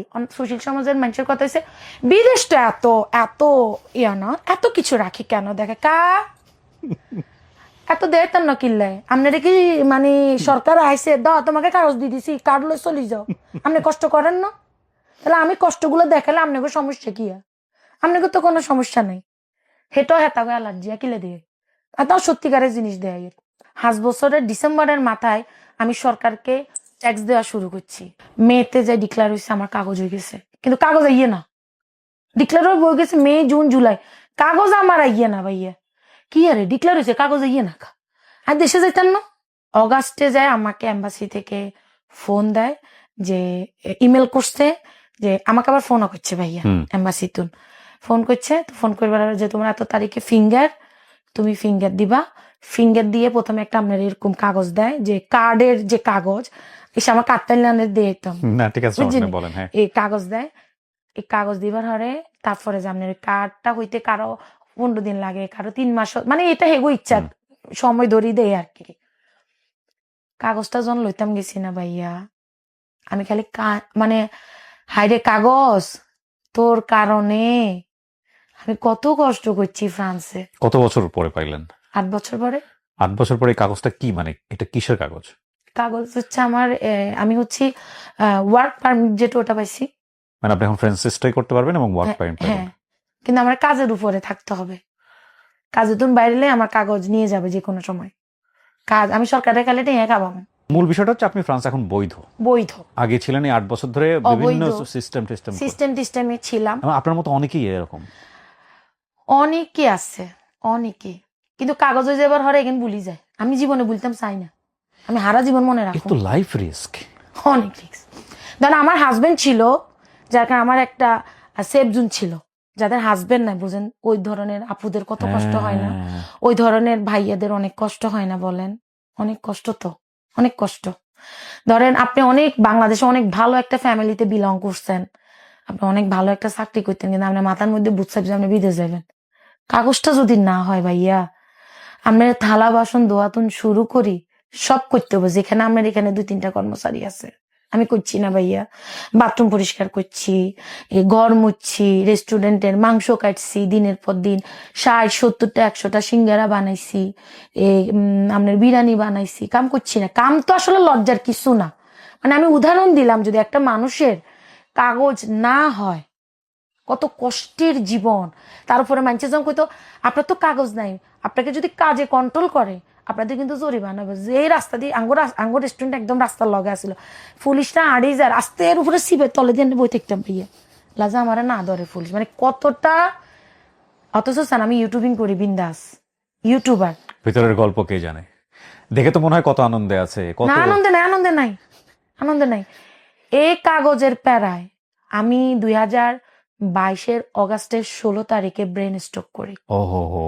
আমি বললে ভিউর জন্য আমার এই ব্রেন স্ট্রোকের পুরা ভিডিও ক্যাপচার করে ছাড়তে পারতাম না, সারি না। আমার মগজে রক্তক্ষরণ হয়, পুচের মতো জমে যায়। ডাক্তার রাত 3টার সময় টেস্ট করে পাইছে যে আমার অপারেশন করতে হবে, হয় এখান দিয়ে চামড়া কাটি বাইর করতে হবে, আর নাহলে পিঠের পিছনে শিং মাছের রক যেরকম টাং দিয়ে বাইর করে না, এরকম ভাইয়া 5 দিয়ে রক্তটা টান দিয়ে সিরিজ দিয়ে বাইর করছিল। যার কারণে আমি অনেক সময় কথা ভুলে যাই। আমি আপনাকে একটু পর বলতেছি না যে ভাই আমাকে কথা নোট করে দিয়ে, আমি কথা ভুলে যাই, কথা মনে রাখতে পারি না, নাম মনে রাখতে পারি না। ধরেন আমি খুব, আমার এটা খুব, কিন্তু তারপর আমি বলবো আমি অনেক স্ট্রং, আমি বাঁচতে চাই ভাইয়া। ইভেন যতদিন আমি টিকে থাকবো ততদিন আমি জীবনের সাথে যুদ্ধ করে যাব। আমি কারো কাছে হাত পাততে চাই না ভাইয়া। আমি নিজে ইনকাম করব, নিজে খাবো, যা মন চায় তা করব, কিন্তু আমি বাঁচতে চাই। এই অপারেশনের পরে হয়েছে কি ভাইয়া, মানে চোখে একটু কম দেখি, আর হচ্ছে মানে কথা ভুলে যাই, আলোতে বেশি থাকতে পারি না। আলোতে মানে ডাক্তার বলছিল যে 9.5 ঘন্টা থেকে 10 ঘন্টা আমার ঘুম যাওয়া খুব দরকার প্রতিদিন, কিন্তু ঘুম তো হয় না। কানে শো শো করে, কানে সবসময় ড্রপ দিতে হয়, চোখে চশমা পরতে হয়, কিন্তু এগুলো তো কখনো বলে আমি ভিউ টানি নাই। আমি আপনি এরপর বাংলাদেশে চলে আসলেন না কাগজ হওয়ার পর পরে? হ্যাঁ, আর 1 মিনিটও দেরি করি না ভাইয়া। তো আয়শা তো যে কাণ্ড হয়ে গেল। ওফ, কি হয়েছে বলেন তো? আমি নিজেও এখন পর্যন্ত জানি না, আমি শুধু জানি আপনি ভাইরাল, এসেই ভাইরাল।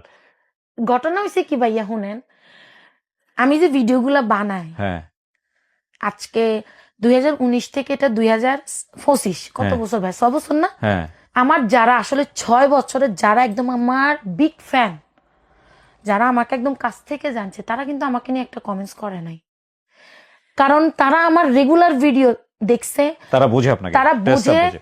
যারা আমাকে নিতে পারতেছে না, কারণ ফ্রান্সে আপনাদের দোয়ায় আল্লাহ তুমি এরকমই আমাকে রাখিও, আমি নাম্বার 1 ইউটিউবার।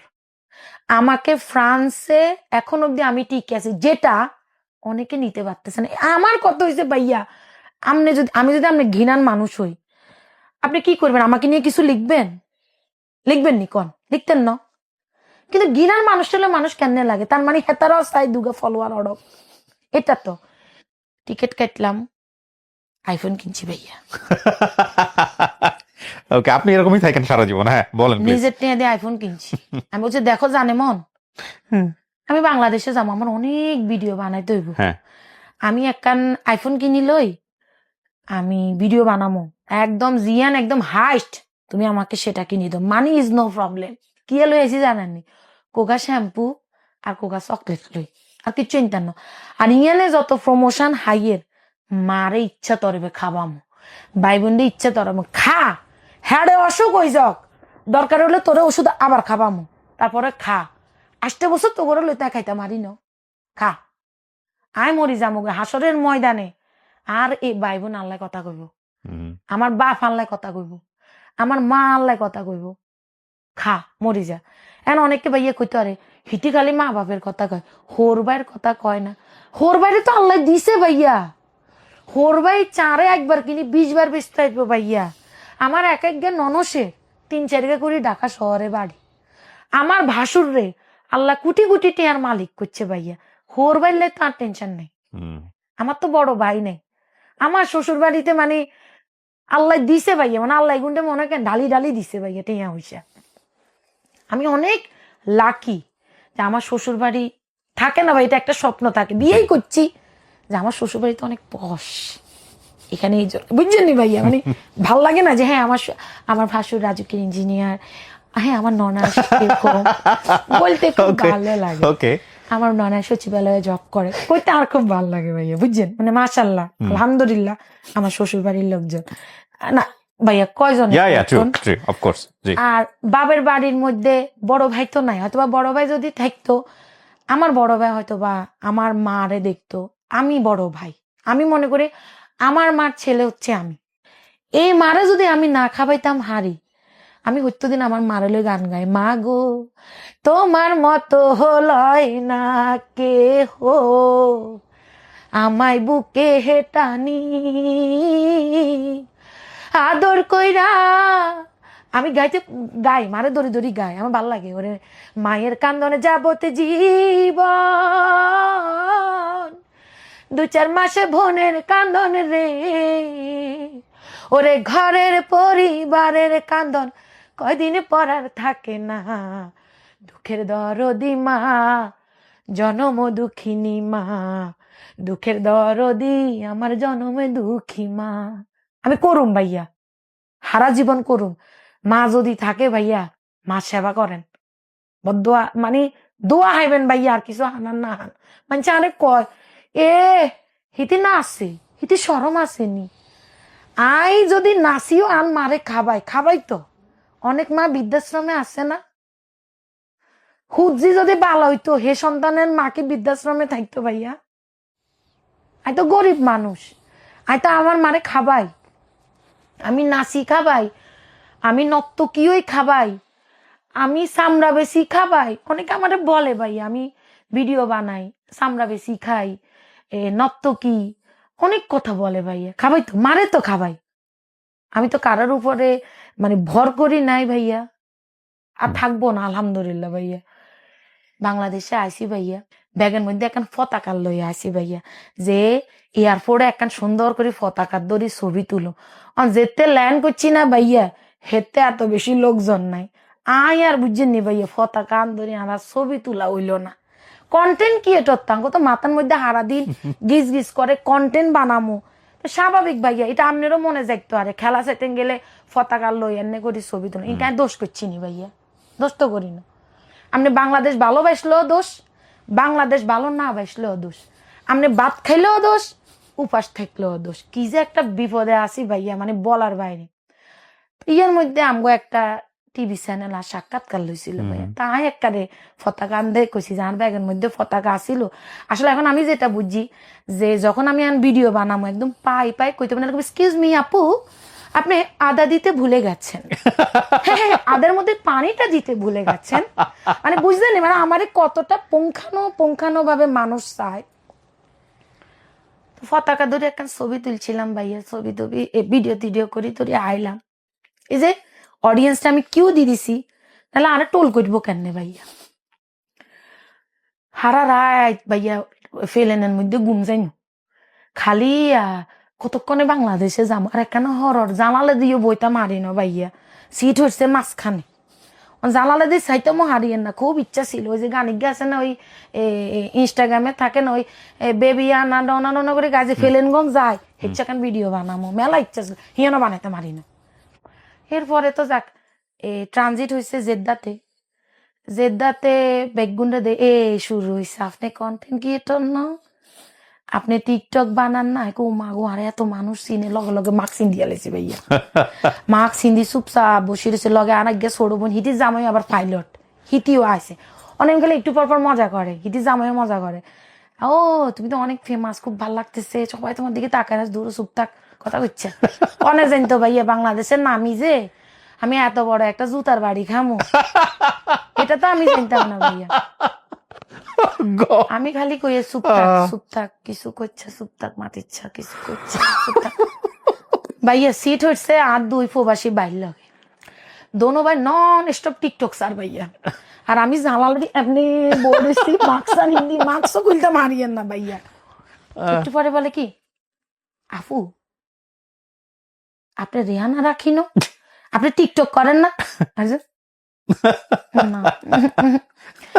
আর ওই বোন হারামজাদি এক কি সাবা, কথা কম কথা, মানে নিজের কাছে কেমন একটা ভালো লাগা শুরু করছে।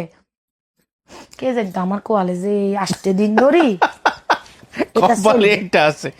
বুঝছেন নি। এরপরে যা ক্ল্যান করলো, বাংলাদেশে নামলাম, নামার পরে সাক্ষাৎকার দিলাম দিবার ওরে বাসার ঢুকতে হুরা গাইতে কয়ে হ্যালো বাংলাদেশ, চলি আইসি এ দেখো আমি চলে এসেছি, কি খুশি ভাইয়া আমি। কে জানতো ভাইয়া তারপরে যে আমার লাই কত কিছু আছে গো, এখান করতে খুশি তো মারে ধরছি, একটুও কান্দো না ইয়েন না। ও মারে দেখছি যে আমি তো শক্ত গেছি ভাইয়া, কারণ এত কাঁদছি আমি আসতে বছরে। আমার কথা যে আমার মা কান্দক, আমি ফিল করি আমার মার কান্দন। একটা আমার ছোট হয়ে গেছে ভাইয়া, কত মারে থুই গেছি, হুয়ে গেছে, ছোট হয়ে গেছে, আগে তো নরম হয়ে গেছে একেবারে। দোয়েল পাখি টাকির বাচ্চা হইলে যে ইচ্ছা কু কু করে না, আর মা একেবারে এরকম হয়ে গেছে, নরম সরম হয়ে গেছে ভাইয়া। তরিজন কান্দের ভাইয়া, মনে হয় যে মার কইলজা খালি দুপ করেন। আমি কান্দি না, আমি যদি কানতাম, কারণ আমার দেয়া যেত আমি কানলে আমার ব্রেনে লাগতো আবার অসুস্থ, আমি অসুস্থ হইতে চাই না। আমি যে কদিন বাংলাদেশে আসি, আমি অসুস্থ হইতে চাই না ভাইয়া। আমি আজ আল্লাহ আসি তো আপনি কান্দিয়েন না মা, এনে কান্দিয়ে না, কিন্তু আমার ভিতরে হারি যান আমি কান্দি। আমি আপনার সিঁড়ি দিয়ে উঠতে খালি কইেন আজ জাইয়ার ভাইয়ের কাছে বিচার দিমু, আজ জাইয়ার ভাইয়ের কাছে বিচার দিমু। আমি খালি কইতেছি যে আজ জাইয়ার ভাইয়ের কাছে বিচার দিমু, আজ জাইয়ার কিলে জানি না, কিলে জানি খালি কইেন আজ যে ভাইয়ের কাছে বিচার দিমু। হিয়ার হরের দিনে ভাইয়া হারা রাত তো ঘুম যাই না আইসি। আপনার একটা প্রশ্ন করি, ধরেন আপনি 8 বছর বিদেশ আসিলেন, আপনি আসার পরে নগদে কি আপনার কাছে বাংলা টিয়া থাকবো? না, থাকবে না, সময় লাগবে। তাহলে কেন ভাইয়া অপরাধী হইলাম? কি হয়েছে ঘটনাটা? আই না দে আমো ভাইয়া হ্যাঁ আই একটা ভিডিওতে কয়ে আফুরা ভাইয়ারা দীর্ঘ 8 বছর হরে আই যে বেলি ফুল হাইছি আই যে বেলি ফুল কেন আই কি গেল এইদিকে আয় এই তোর বেলি ফুলের দাম কত বলে 30 টাকা কইরা আমনে 5টা 120 টাকা দিয়ে হ্যাঁ আমি কইছি না আমি 120 টাকা দিব না তোর বেলি ফুল কত কইরা একদম এমনি অ্যাক্টিং ভাইয়া কত কইরা বলে যে আমি এত করে না আমি তো দিব না আমি তোর 100 টাকা দিব দিলে দে না দিলে নাই একদম অ্যাক্টিং ভাইয়া বলেন না আমি তো সিগন্যাল সাইডা দিব ড্রাইভার আপনার আমি ভিডিওটা দিব ভাইয়া ড্রাইভারও শাড়ি দিব দিলে দে না দিলে নাই বলে আর 20 টাকা দেন আরে আমি গরিব তুই আর ভিক্ষা দে এই ভিডিওটা বানাই ছাড়ছি ভাইয়া আমার ক্যারিয়ারে আমি ওপেন বুক ওকে এমন কোন মানুষ নাই আমার বাবা মা ধরে ওহো আমারে গালি দেয় নাই এমন কোন মানুষ নাই আমি প্রবাসীদের জন্য কত ভিডিও বানাইছি হুম আমাকে গালি দেয় নাই এমন কোন মানুষ নাই আমাকে স্কিনে উঠায় এক হাতে মূলা এক হাতে কলা নিয়ে ঝাড়ু নিয়ে আমাকে গালি দেয় নাই তারা কখনো আমার সাথে বসে কথা বলারও ওই সময়টা পাবে না কিন্তু এটা আমি কোনো দিনও ভুলবো না এর মধ্যে যখন এই ভিডিওটা করে আমি ছাড়ার পরে ডানার বাসায় ভিডিও ভাইরাল আমার ডানা করে আমার বোনের ছেলে তখনই আমার গাড়িতে বলতে তুমি এই ভিডিও দিও না মানুষ তোমাকে বকা দিবে আর আর কি মানুষ আমার জানে আমি যে মজা করি আমি বুঝি নাই ভাইয়া মানুষ আমার গোষ্ঠী উদ্ধার করে দিব আমি ডানাগো বাসাতে আরেকটা ভিডিও মিথ্যা বানাইছি যে তোমরা কি মনে করছো আমি মেরে টাকা দিই ওটাও মজার চলে যে তোমরা কি মনে করছো আমি টাকা দিলাম আমি টাকা দিছি তুমি গালি খাইছি বাবারে বাবা বাঙালি যে এত টিকটিকি ভাইয়া ওই মাইয়ারে বাইর করছে ওহো ওই মাইয়ারে বাইর করছে আর অনলাইন প্ল্যাটফর্মে সবাই কন্টেন্ট ক্রিয়েটর থেকে শুরু করে যাদের আমি ভাইরাল করছি যারা আমার সাথে লাইভ করছে যাদের সাথে আমার 2 মিনিট 5 মিনিট কথা হইছে তারা আমার নিয়ে লিখছে ভাইয়া আমি খারাপ অডিয়েন্স অলওয়েজ রাইট অডিয়েন্স পানির মতো ভেসে দিতে পারে যে অডিয়েন্স গুলা করছে ভাইয়া হে অডিয়েন্স গুলার মধ্যে তার তঙ্গ মধ্যে কোনো ব্যবধান নাই তোমরা আমারে চিনো না তোমরা আমার ঘরে খাইছো না আমি যখন 50 জন 60 জন দাওয়াত দিছি আমার যখন 100 জনের অ্যারেঞ্জমেন্ট করছি ভাইয়া আমার যখন খানা অনেক বেঁচে গেছে মানুষ 2 জন আমি তো বক্সে বক্সে তোমাদেরকে খাওয়া দিছি তোমরা কিভাবে লেখো আমি ছোট লোক গরিব ফকিন্নি তার মানে হিংসা না ভাইয়া জেলাসি এমন কেউ নাই ভাইয়া এই 20 টাকার জন্য এত কিছু এই 20 টাকার জন্য মনে হচ্ছে আমাকে ফাঁসির কাঠগড়ায় দাঁড় করাইছে তুই খুনি তোর ফাঁসি চাই তুই খুনি এরা ফাঁসি দে ওহো এরা এখনই ফাঁসি দে আমি আরেকটা কথা বলি আমার কাছে মনে হয়েছে আমি মরা একটা গরু ডাস্টবিনে মরা গরু ফালাই দেয় না কুত্তা মরে গেলে মরা গরু শিয়াল কুত্তা মরে গেলে ডাস্টবিনে ফালাই দেয় ওই কুত্তার মাংস ওই কুত্তাই খায় কাউয়াই খায় খায় না ভাইয়া বলেন বিলাই খায় কাকে সিরে সিরে খায় আমার কাছে মনে হয়েছে 28 তারিখ থেকে এখন অব্দি আমাকে ছিঁড়ে ছিঁড়ে খাচ্ছে শুধুমাত্র 20 টাকার জন্য অথচ আমার এত কত ভালো কাজ আছে আমি রান্না করে করে মানুষকে রাস্তায় খাওয়াইছি এটার প্রতিদান আমি রেমিটেন্স যুদ্ধের জন্য দিনের পর দিন ভিডিও বানাইছি এটা প্রতিদান আমি কোটা আন্দোলনের সময় দিনের পর দিন ভিডিও বানাইছি এটা প্রতিদান ভাইয়া বলেন ওই মাইয়ারে বাইট করিয়ে আনছে আনি ভিডিও বানার তোমাকে 1000 টাকা দিছি তোমার 5টা ফুলের দাম কত এত প্রথমে মাইয়ারে শিখেছে মাইয়া কয় আপনি আসেন আমি আপনারে 200 টাকা ভিক্ষা দিব 30 টাকা ভিক্ষা দিব আমি শুধু দেখতেছি ভাইয়া দেখতেছি এখান থেকে আমি প্রমোশন করতেছি চিল আমার হাজবেন্ড আমাকে ওইখান থেকে ফোন দিয়ে বলতেছে তুমি জানো ফ্রান্সের অনেকে তোমাকে নিয়ে ভিডিও বানাইছে। আমি বললাম ওদেরকে কেউ চিনে না, আমাকে সবাই চিনে, এই জন্যই তো তোমাকে আমি বলছি আমি আর কারোর সাথে মিশবো না, কারণ বাঙালি, আমিও বাঙালি, সেও বাঙালি, কেউ কারো ভালো নিতে পারে না। চিন্তা করি যে ডক নাই, নকশা নাই, কালা সুরুত ইটি যদি একটা মিলিয়ন মিলিয়ন ভিউ টানে, এই আমরা কি এর থেকে কম নাকি? আমরা পড়াশোনা করছি না? তোকে পড়াশোনা এখানে বান্দি বান্দি গড়িতে থুই রাখ। বিদেশে তুইও বাবুসি, আইও বাবুসি, ঠিক আছে নি? আয় নাটক করে বাবুসি করি, তুই হোয়ালেয়া করি যে বাবুসি ওই ওই মেয়েটাকে দেখলাম যে আমি আসলে আপনার এই ভিডিওগুলো দেখা হয় না আমার, আমি তো দেখলাম ওই মেয়েটাকে বোধহয় সাজাচ্ছে আমার কলিগ। আসাতেছি ও আপনি সাজাইছেন পরে? বধু বেশে কন্যা যখন এলো রে। মানে আপনি কি স্টেপ নিছিলেন পরে? এর তো কই এর তো ভাইয়া, আমি খালি তামাশা দেখতেছি ভাইয়া যে দাও করো তোমরা কতটুকু করতে আরো করিল। আমি তো মাইনের রিয়ান মার ভিডিও তো চিনি, দিশার আম্মুর ভিডিও থেকে চিনি। পরে আমি দিশার আম্মুরে ফোন দিছি, কারে আপু এটা আমার লগে অনেক অভিনয় করছে। তাহলে এক কাজ করেন, কোনো ভিডিও এডিট হবে না, এডিট করলে কবে কে কবে, আমি মাইনের শিখাই দিছি, শিখাই দি আমি ভিডিও বানাই এখন ছাড়তেছি। তো সবাই বলতেছে আপনি কেন 20 টাকা দিলেন না? আরে ভাই আমি তো কইছি আমার কাছে টেয়াই আসিল না, আমি মাত্র আইছি, আমি কত দিব ভাইয়া? আসলে উনি অনেক বাংলাদেশ নিয়ে অনেক ইমোশনাল ছিল, হয়তো ভাবে চিন্তাও করেনি যে বাংলাদেশের কনটেক্সটটা চিন্তা করেন। যাই হোক, এটা আসলে কি বলবো বলেন, সোশ্যাল মিডিয়া তো এখন খুবই জাজমেন্টাল। ওইটাই বুঝ আমি মানে ওটাও বুঝছি, মানে আমার ক্যারিয়ারে আমার কখনো রোস্টিং হয় নাই, this is my first time. হ্যাঁ, এবং পুরো বাংলাদেশে নড়ে গেছে। এবার বুঝেন মানে সব ভাইরাল কিন্তু মজার না। বুঝেন আমার কেমন প্রেশারটা দিল, আমার আসার মজাটা কেমন ভাবে নষ্ট করলো। না ঠিক হয়ে যাবে ইনশাল্লাহ। যাই হোক, হ্যাঁ তারপরে কি হলো? এর পরবর্তীতে আমি দিশার মারে বললাম যে এক কাজ করেন, বললাম না ভাইয়া এমন কোনো কন্টেন্ট ক্রিয়েটর নাই আমাকে নিয়ে লেখে নাই, এমন ইনফ্লুয়েন্সাররা না, অনেকে লিখছে আমাকে নিয়ে। এর মধ্যে যারা আমাকে একদম স্পেশালি চিনে, কাছ থেকে দেখছে, তারা কয়েকজনে আমাকে নিয়ে লিখছে, বাট না লেখার সংখ্যাই বেশি। ওকে, এতে একটা জিনিস আমি শিখেছি, এতে আমি কি লিসেন লইছি জানেননি?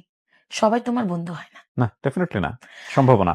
এর পরবর্তীতে আমি দিশার আম্মাকে ফোন দিলাম, ফোন দিয়ে বললাম যে ওনাকে আমি আবার মজা করে বলি, ডেজি খালা আমাকে তো মানুষ গালি দিয়ে উড়িয়ে দিচ্ছে, ডেজি খালা কি করব? বলে আল্লাহ আফু বললেন না, ওর কাছে দুনিয়ার সাংবাদিক যাইতেছে, দুনিয়ার ভাইয়া কন্টেন্ট ক্রিয়েটরের মধ্যেও তো গ্রেট আছে, আছে না? যাইতেছে, এই নাও তোমাকে 5টা ফুলের দাম 5,000 টাকা দিচ্ছি, এই নাও তোমাকে 1,000 টাকা দিচ্ছি। ভালো, আমি খুশি হয়েছি। আমি না হয় কেনার জন্য ভিডিও করছি, আপনারা কেন করছেন? ট্রু, আপনিও ভিউর জন্য করছেন, আমিও ভিউর জন্য করছি। এর পরবর্তীতে আমি ভিডিও দেখতেছি, এখানে আমি আমার নিজের কাজও করতেছি, আর একটু পর পর আমার হাজবেন্ড ওখান থেকে ফোন করে বলে তুমি তো এমন না রাখি, তুমি এটা কেন করছো? আরে দূর সিল থাকো, আমি এমন খারাপ কিছু করি নাই, এটা আমার একটা অ্যাক্টিং ছিল, ঠিক আছে আমি অন্যায় করছি, আমার কাছে টাকা ছিল না, আমি দিতে পারিনি, এটা আমার অন্যায় হয়েছে, আমি দেশবাসীর কাছে আমি আমার ভুলের জন্য ক্ষমা চাইছি। দেশবাসীকে তোরে কিতাম ক্ষমা করি, তোরে ফিসিয়ে এলাম, তুই যতদিন থাকবি তোরে ফিসিয়ে এলাম, কি আর ক্ষমা তোরে? তুই আসত কি আঙ্গ দেশে, তুই তোর দেশে যা। এখন তো এটাই মনে হচ্ছে, এটাও লিখতেছে আমাকে, তুমি ফ্রান্সে চলে যাও, তুমি বাংলাদেশে কেন আসছো? বাংলাদেশে থাকো বাপের, আর বাপের ভাই কন দেয় বাংলাদেশে, ন আর জন্মস্থান কন দেয়। এরপর আমার যে একটা হাহাকার ছিল না ভাইয়া, মরে গেছে, একদম মরে গেছে। আমি তো এখন অব্দি রাস্তায় ওইভাবে আমার যাওয়া হয় নাই, আল্লাহ আমাকে সুস্থ রাখছে ভাইয়া, মাথায় কোনো প্রেশার নিচ্ছি না, এনজয় নিচ্ছি, যেহেতু আমি অসুস্থ মানুষ। ফার্স্ট টাইম তো এই ক্রিটিসিজম ব্যাপারটা তো ফার্স্ট টাইম, এই জন্য আপনার অনেক বেশি এটা লোড মনে হচ্ছে, বাট এটা একটা লার্নিং, এটা শিক্ষাও কিন্তু। হ্যাঁ, অনেক সময় দেখা যায় যে হয়তো পরিকল্পনা এটা ছিল না, এরকম আমার লাইফেও বেশ কয়েকটা কাজ আছে এরকম যে আমি চিন্তাই করিনি এরকম একটা হতে পারে, কিন্তু সোশ্যাল মিডিয়াতে যাওয়ার পরে এটা উল্টোভাবে বুমেরাং হয়েছে আমার জন্য। আমি যেমন আমি একটা এপিসোডের কথা বলতে পারি, ফুড আপ্পিকে নিয়ে আমি যেটা করছিলাম, আপনার দেখা হয়েছে কিনা জানি না, 3.5 থেকে 4 ঘন্টার একটা এপিসোড, এটা আনকাট ছিল। তো আসলে ওই এপিসোডটা যখন আমি পরবর্তীতে এডিট করে প্রচার করব, আমি একদম 3.5 ঘন্টা আনএডিট, এবং আমার মনে আছে ল্যাপটপে আমি ছেড়ে দিয়েছি রেকর্ড করার পরে, আমি বাচ্চাদের সাথে কাজ করছি, একটু শুনতেছি, একটু কাজ করতেছি, বাট হয় কি একটা সেন্টেন্স, একটা বাক্য কিন্তু আপনাকে ধসায় দেওয়ার জন্য। 20 টাকা দেখেন আপনার ক্যারিয়ার নিয়ে কি পরিমাণ আলোচনা হচ্ছে, ওখানে অনেকগুলো বিষয় ছিল যেগুলো হয়তো প্রচার না করলেও আমি পারতাম, কিন্তু আমার কাছে মনে হচ্ছে okay fine, liberate, this is my point, যেতে পারে। আমি পরবর্তী দেখলাম ওই সময় ইলেকশনের সময় ছিল, আওয়ামী লীগ ক্ষমতায়, পরে দেখলাম মানুষজন ইলেকশন ভুলে গিয়ে সবাই শুধু ওই ফুটাপ্পির হাজবেন্ড নিয়ে আছে। ওই যে এখন আমার নিয়ে যেটা হচ্ছে, এবং তারপরে যেটা হলো, প্রথম আলো যেটা নিয়ে রিপোর্টও হলো, যদিও আমার নাম ভেবে মেনশন করেনি, রিপোর্টও হলো এবং বড় করে হলো। পরে আমার কাছে মনে হলো যে আসলে আমি তো এটার জন্য এপিসোডটা ছাড়িনি, আমার টার্গেট ছিল অন্য কিছু। পরে আমার কাছে মনে হলো আমি এত মানুষকে বোঝাতে পারবো না, তো আমি অ্যাপোলজি করে, এবং যথেষ্ট দেখলাম যে পেজে রিপোর্ট করা হচ্ছে, অ্যাপোলজি করে আমি সরে এসেছি। এখন সবচেয়ে বড় কথা কি, আমাদের অডিয়েন্সও কিন্তু অনেক সময় রেডি থাকে না। ধরেন আমরা যে পরিমাণ ইমোশনাল একটা জাতি, অনেক সময় দেখা গেল একটা ঘটনা ঘটে গেছে, আমরা ওই ঘটনা দেখার সঙ্গে সঙ্গে আমাদের মনের মধ্যে যে প্রতিক্রিয়াটা তৈরি হয়, আমরা ওইটা নিয়েই কাজ করি। কিন্তু সেকেন্ড থট বলে একটা ব্যাপার আছে না, এই ঘটনা যেখানে ঘটলো, তাহলে এই ঘটনা আমি চোখে যেটা দেখছি তার বাইরে কোনো কিছু আছে কিনা, ওই জিনিসটা নিয়ে চিন্তা করার মানুষের সংখ্যা কিন্তু খুবই কম, এটা সারা পৃথিবীতেই কম। তো আমি আসলে পুরো ঘটনা আপনার চোখেই শুনলাম। আমি দুই একটা ভিডিও দেখেছি, সেটা হচ্ছে যে এই মেয়েটাকে সাজানো হচ্ছে, আবার দুই একজন সাংবাদিক খুব জোর করে ঢুকে যে ইন্টারভিউ নেওয়ার চেষ্টা করতেছে। সাংবাদিক না, আসলে ওরা কন্টেন্ট ক্রিয়েটর বা ওরা ওদের মতো করে মোবাইল জার্নালিজম করে। তো এরপর আমি খুব একটা মজা পাইনি, ইন্টারেস্ট পাইনি। আর আপনার ওই ঘটনার সাথে আজকের অনুষ্ঠানের কোনো সম্পর্ক নেই, কারণটা হচ্ছে আপনার সাথে আমার কথা হচ্ছে আরো 1 বছর আগে থেকে। আপনি বাংলাদেশে আসবেন, আপনার কথাগুলো বলতে চান, এইভাবেই কথা হচ্ছিল, সেভাবেই আপনাকে ইনভাইট করা। জি, তারপরে কি হলো, মেয়েটাকে আপনি নিয়ে আসলেন? এরপর না, এরপরে তো দেখলাম যে জিনিসটা বেশি, ওরা মানে এত বেশি টানতেছে। আমি দিশার আম্মাকে বলছি, আপা আপনি সময়, আমি কিন্তু সময় পাচ্ছি না ভাই, আমার এই কাজ ওই কাজ। এখন আপা আমি তো কালকে ফ্রি আছি, একটা কাজ করেন, আপনি মেয়েটা যেহেতু আপনার পূর্ব পরিচিত, আমি লাইভে যাব, আমি কোনো ভিডিও এডিট করব না, পরে করবো রাখিয়ে এডিট করে সারি দিচ্ছে। যেহেতু আমার জীবনে এটা প্রথম ঘটনা, একটা লিসেন নিছি, ভাবিয়া করিও কাজ, করিয়া ভাবিও না। এর পরবর্তীতে ভাই আমি কি করছি, মেয়েটাকে আনছে, দিশার আম্মাও জানে না। এরপর আমি একদম মেয়েটাকে বিজয় সরণী, দাঁড়ান আমি নাম ভুলে যাই, জিয়া উদ্যানটা আছে না ভাইয়া, জিয়া উদ্যানের অপোজিটে গেটটা আছে না, ওইখানে মেয়েটাকে এখান দিতে, ওই যে অনেক সাংবাদিক ভাইরা, মানে কন্টেন্ট ক্রিয়েটর যারা, ওনারা 20 টাকা জায়গায় 200 টাকা যারা দিচ্ছে, একদম মানে বিয়ে বাড়ি মনে হচ্ছে মেয়েটার বিয়ে লাগছে, ধরে রাখছে। এর পরবর্তীতে করছে, ওকে ওইখান থেকে হুন্দাই করে এনে, আপুরা মনে হয় যত সময় হুন্দা বা গাড়ি করে এনে রাখছে। রাখার পর আমি সুন্দর মতো ওইখানে ঢোকার 3 মিনিট আগে লাইভে গেছি, যে বেলি ফুলের আজকে ইতি। লাইভে যাওয়ার পরে প্রায় 19,000 মানুষ আমার সাথে লাইভে ছিল এট আ টাইম। আমার লাইভে 19 থেকে 24,000 গেছিল। এত বড় কিছু ঘটে গেছে বাংলাদেশে। মানে বললাম না, আমি খুনি যে ওর ফাঁসি চাই, শুধুমাত্র ভাইয়া রাস্তায় তো হাজার পথ শিশু আছে। আমার দেশের মানুষ যদি এত সচেতন হইতো, রাস্তায় কি এত পথ শিশু থাকতো? আমরা যখন রিক্সায় বসি, আমাদেরকে অনেক গরিব বলে না, আল্লাহর হস্তে 2টা টাকা দেন, আমরা বলি কি মাফ করেন। আজকে সেটা আপনি স্ক্রিনে দেখাচ্ছেন না বিধায় মাফ করেনটা দেখছে না। এখন আমি ভিডিও ধরে, হ্যাঁ বলো ভিক্ষা চাও, আমাকে 2টা টাকা দেন, মাফ করেন, রাখি আপা মাফ করেন কইছে কিনলে কথা যুক্তি কিনা ভাইয়া বলেন? লাইভের মধ্যে আমি সবাই হয়ে বলছি যে আমি সরি, আমি এটা ভুল করি নাই, এটা আমার একটা কন্টেন্ট ছিল। আপনারা যেহেতু আমাকে ভালোবাসেন বা ঘৃণা করেন, আমি তো সবার ভালোবাসার মানুষ হইতে পারবো না, আপনারা আমাকে ক্ষমা সুন্দর দৃষ্টিতে দেখবেন। আসো বোন, তোমার জন্য, তোমার পরিবারের সাথে, তোমার সাথে আমি কথা বলবো। ওর বাসায় গেলাম, অনেক কন্টেন্ট ক্রিয়েটর হাজির। ভাই মনে হয়েছে কি, কই যে গেলাম, এত মানুষ, নিজের ধন্য মনে হয়েছে ভাই, মানে এত খুশিও লাগতেছে, এত মানুষ আমাকে দেখতেছে, মানে আমি নার্ভাস হয়ে গেছি, কারণ আমি এত বছর পরে আসছি ভাই, এত মানুষ দেখে তো অভ্যস্ত না, হাত পা কাঁপতেছে, ঘাম, চিকন ঘাম বেরোচ্ছে। কারণ আমি হয়েছে কি ভাই, 8টা বছর, আমি গরিব, তো ওই দেশে তো গরিব ধরেন, কিন্তু আমি তো ওই দেশে কিছু ম্যানার শিখছি। যেমন আপনি আমাকে 1 গ্লাস পানি দিবেন, আমার মুখ থেকে ম্যাক্সি জিনিসটা বাইর হয়, এগুলো তা শিখছে। আমি মানুষ দেখে খালি তাকাচ্ছি, আর দিশার আম্মা বলতেছে আপু একটু, সবাই ক্যামেরা ধরে আছে। আমি বিশ্বাস করবো, যত ক্যামেরা দেখতেছি না, আমি মানে আমার চোখ মনে হচ্ছে জ্বলে যাচ্ছে, এরকম লাগতেছে আমার কাছে, আর কথাও বলতে পারতেছি না, আমার খুব হাইজেনিক হচ্ছে। তারপরে হচ্ছে আপনার ডিহাইড্রেশন হচ্ছে, খালি পানি খাচ্ছি ভাইয়া, একটু পর পানি খাচ্ছি। ওর বাবারে ডাকলাম, ডাকার পরে বললাম, একটা মজা করে ওইখানে একটা কথা হচ্ছে যে, বোন তোমার বাসায় কত বড় একটা এলইডি টিভি, আমার বাপের বাসায় এত বড় এলইডি টিভি নাই। ওইটা নিয়েও ইস্যু হয়েছে যে এখানেও নাকি আমি ছোট লোকই প্রকাশ করছি। আমরা মজা করে অনেক কথা বলি না। এর পরবর্তীতে মেয়ের বাবার হাতে 5,000 টাকা, আর সারপ্রাইজ হিসাবে আমি মেয়ের একটা মোবাইল দিছি। এখন আমারে মোবাইলটা দিছি কেন, এই মাইয়ের কাছে ব্যাকে যাই, ধরো তোমার টাকা দিলাম, আজ থেকে আবার অনেকে কইতেছে কি এই মেয়ের ভিডিও থেকে যত টাকা পাইবো সব হিতিরে দিব। ছবি তো তাইলে হিতি কন্টেন্ট ক্রিয়েটর হলে সমস্যা কি হয়? যা এক যেতুন তোকে কলিক আপনি কন্টেন্ট ক্রিয়েটর বানাই দিছি। 1-2 দিনে 1 লাখ ফলোয়ার করে দিছি। রিয়ামনির আমি করে দিছি। হিতিরে দিকে তো চকিয়া কায় বসে আসুন, চল তোরে ব্রাইডাল মেকআপ করাই দি। ব্রাইডাল মেকআপ করাই দি, ডায়লগ দিছি, কি বলেছিলাম না ভাইরাল করে দেব, ভাইরাল অন ব্যাকের কথা হইছে। মেকআপ আর্টিস্টরা ব্যাক সেটি গেছে যে what is this is very bad, কেন আমাদের মাঝে ওকে এনেছে কা আরো জন আপনারা ইচ্ছা গাইলাই হতা আলাইছেন, হেতে আপনি সুশীল সমাজের ভদ্র মানুষগুলা কই আসিলেন? আপনারা আরে চিনেন না? 20 টাকা দিনও দে আপনারা আরে কাঠগড়া দাঁড় করা আলাইছেন। আমি খুনি, আমি কি 20 টাকার জন্য খুনি ভাইয়া বলেন? অন শুরু হয়েছে আর আমার ফেসবুকে ঢুকেই যাচ্ছে না।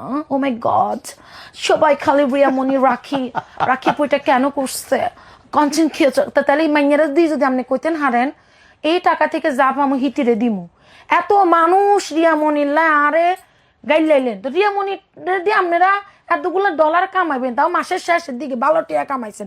যেহেতু এখন আমি ফর ইউতে আসি, তাহলে হিতি কন্টেন্ট ক্রিয়েটর হোক। শালিশ মানি তাল গাছ আমার হইলে তো হইতো না ভাইয়া। না হইলো না হইলো 2 লাখ মানুষ ইতির হলে ভিডিও বানাইছে। প্রিয়ামণিকে কেন 20 টাকা দেয় নাই?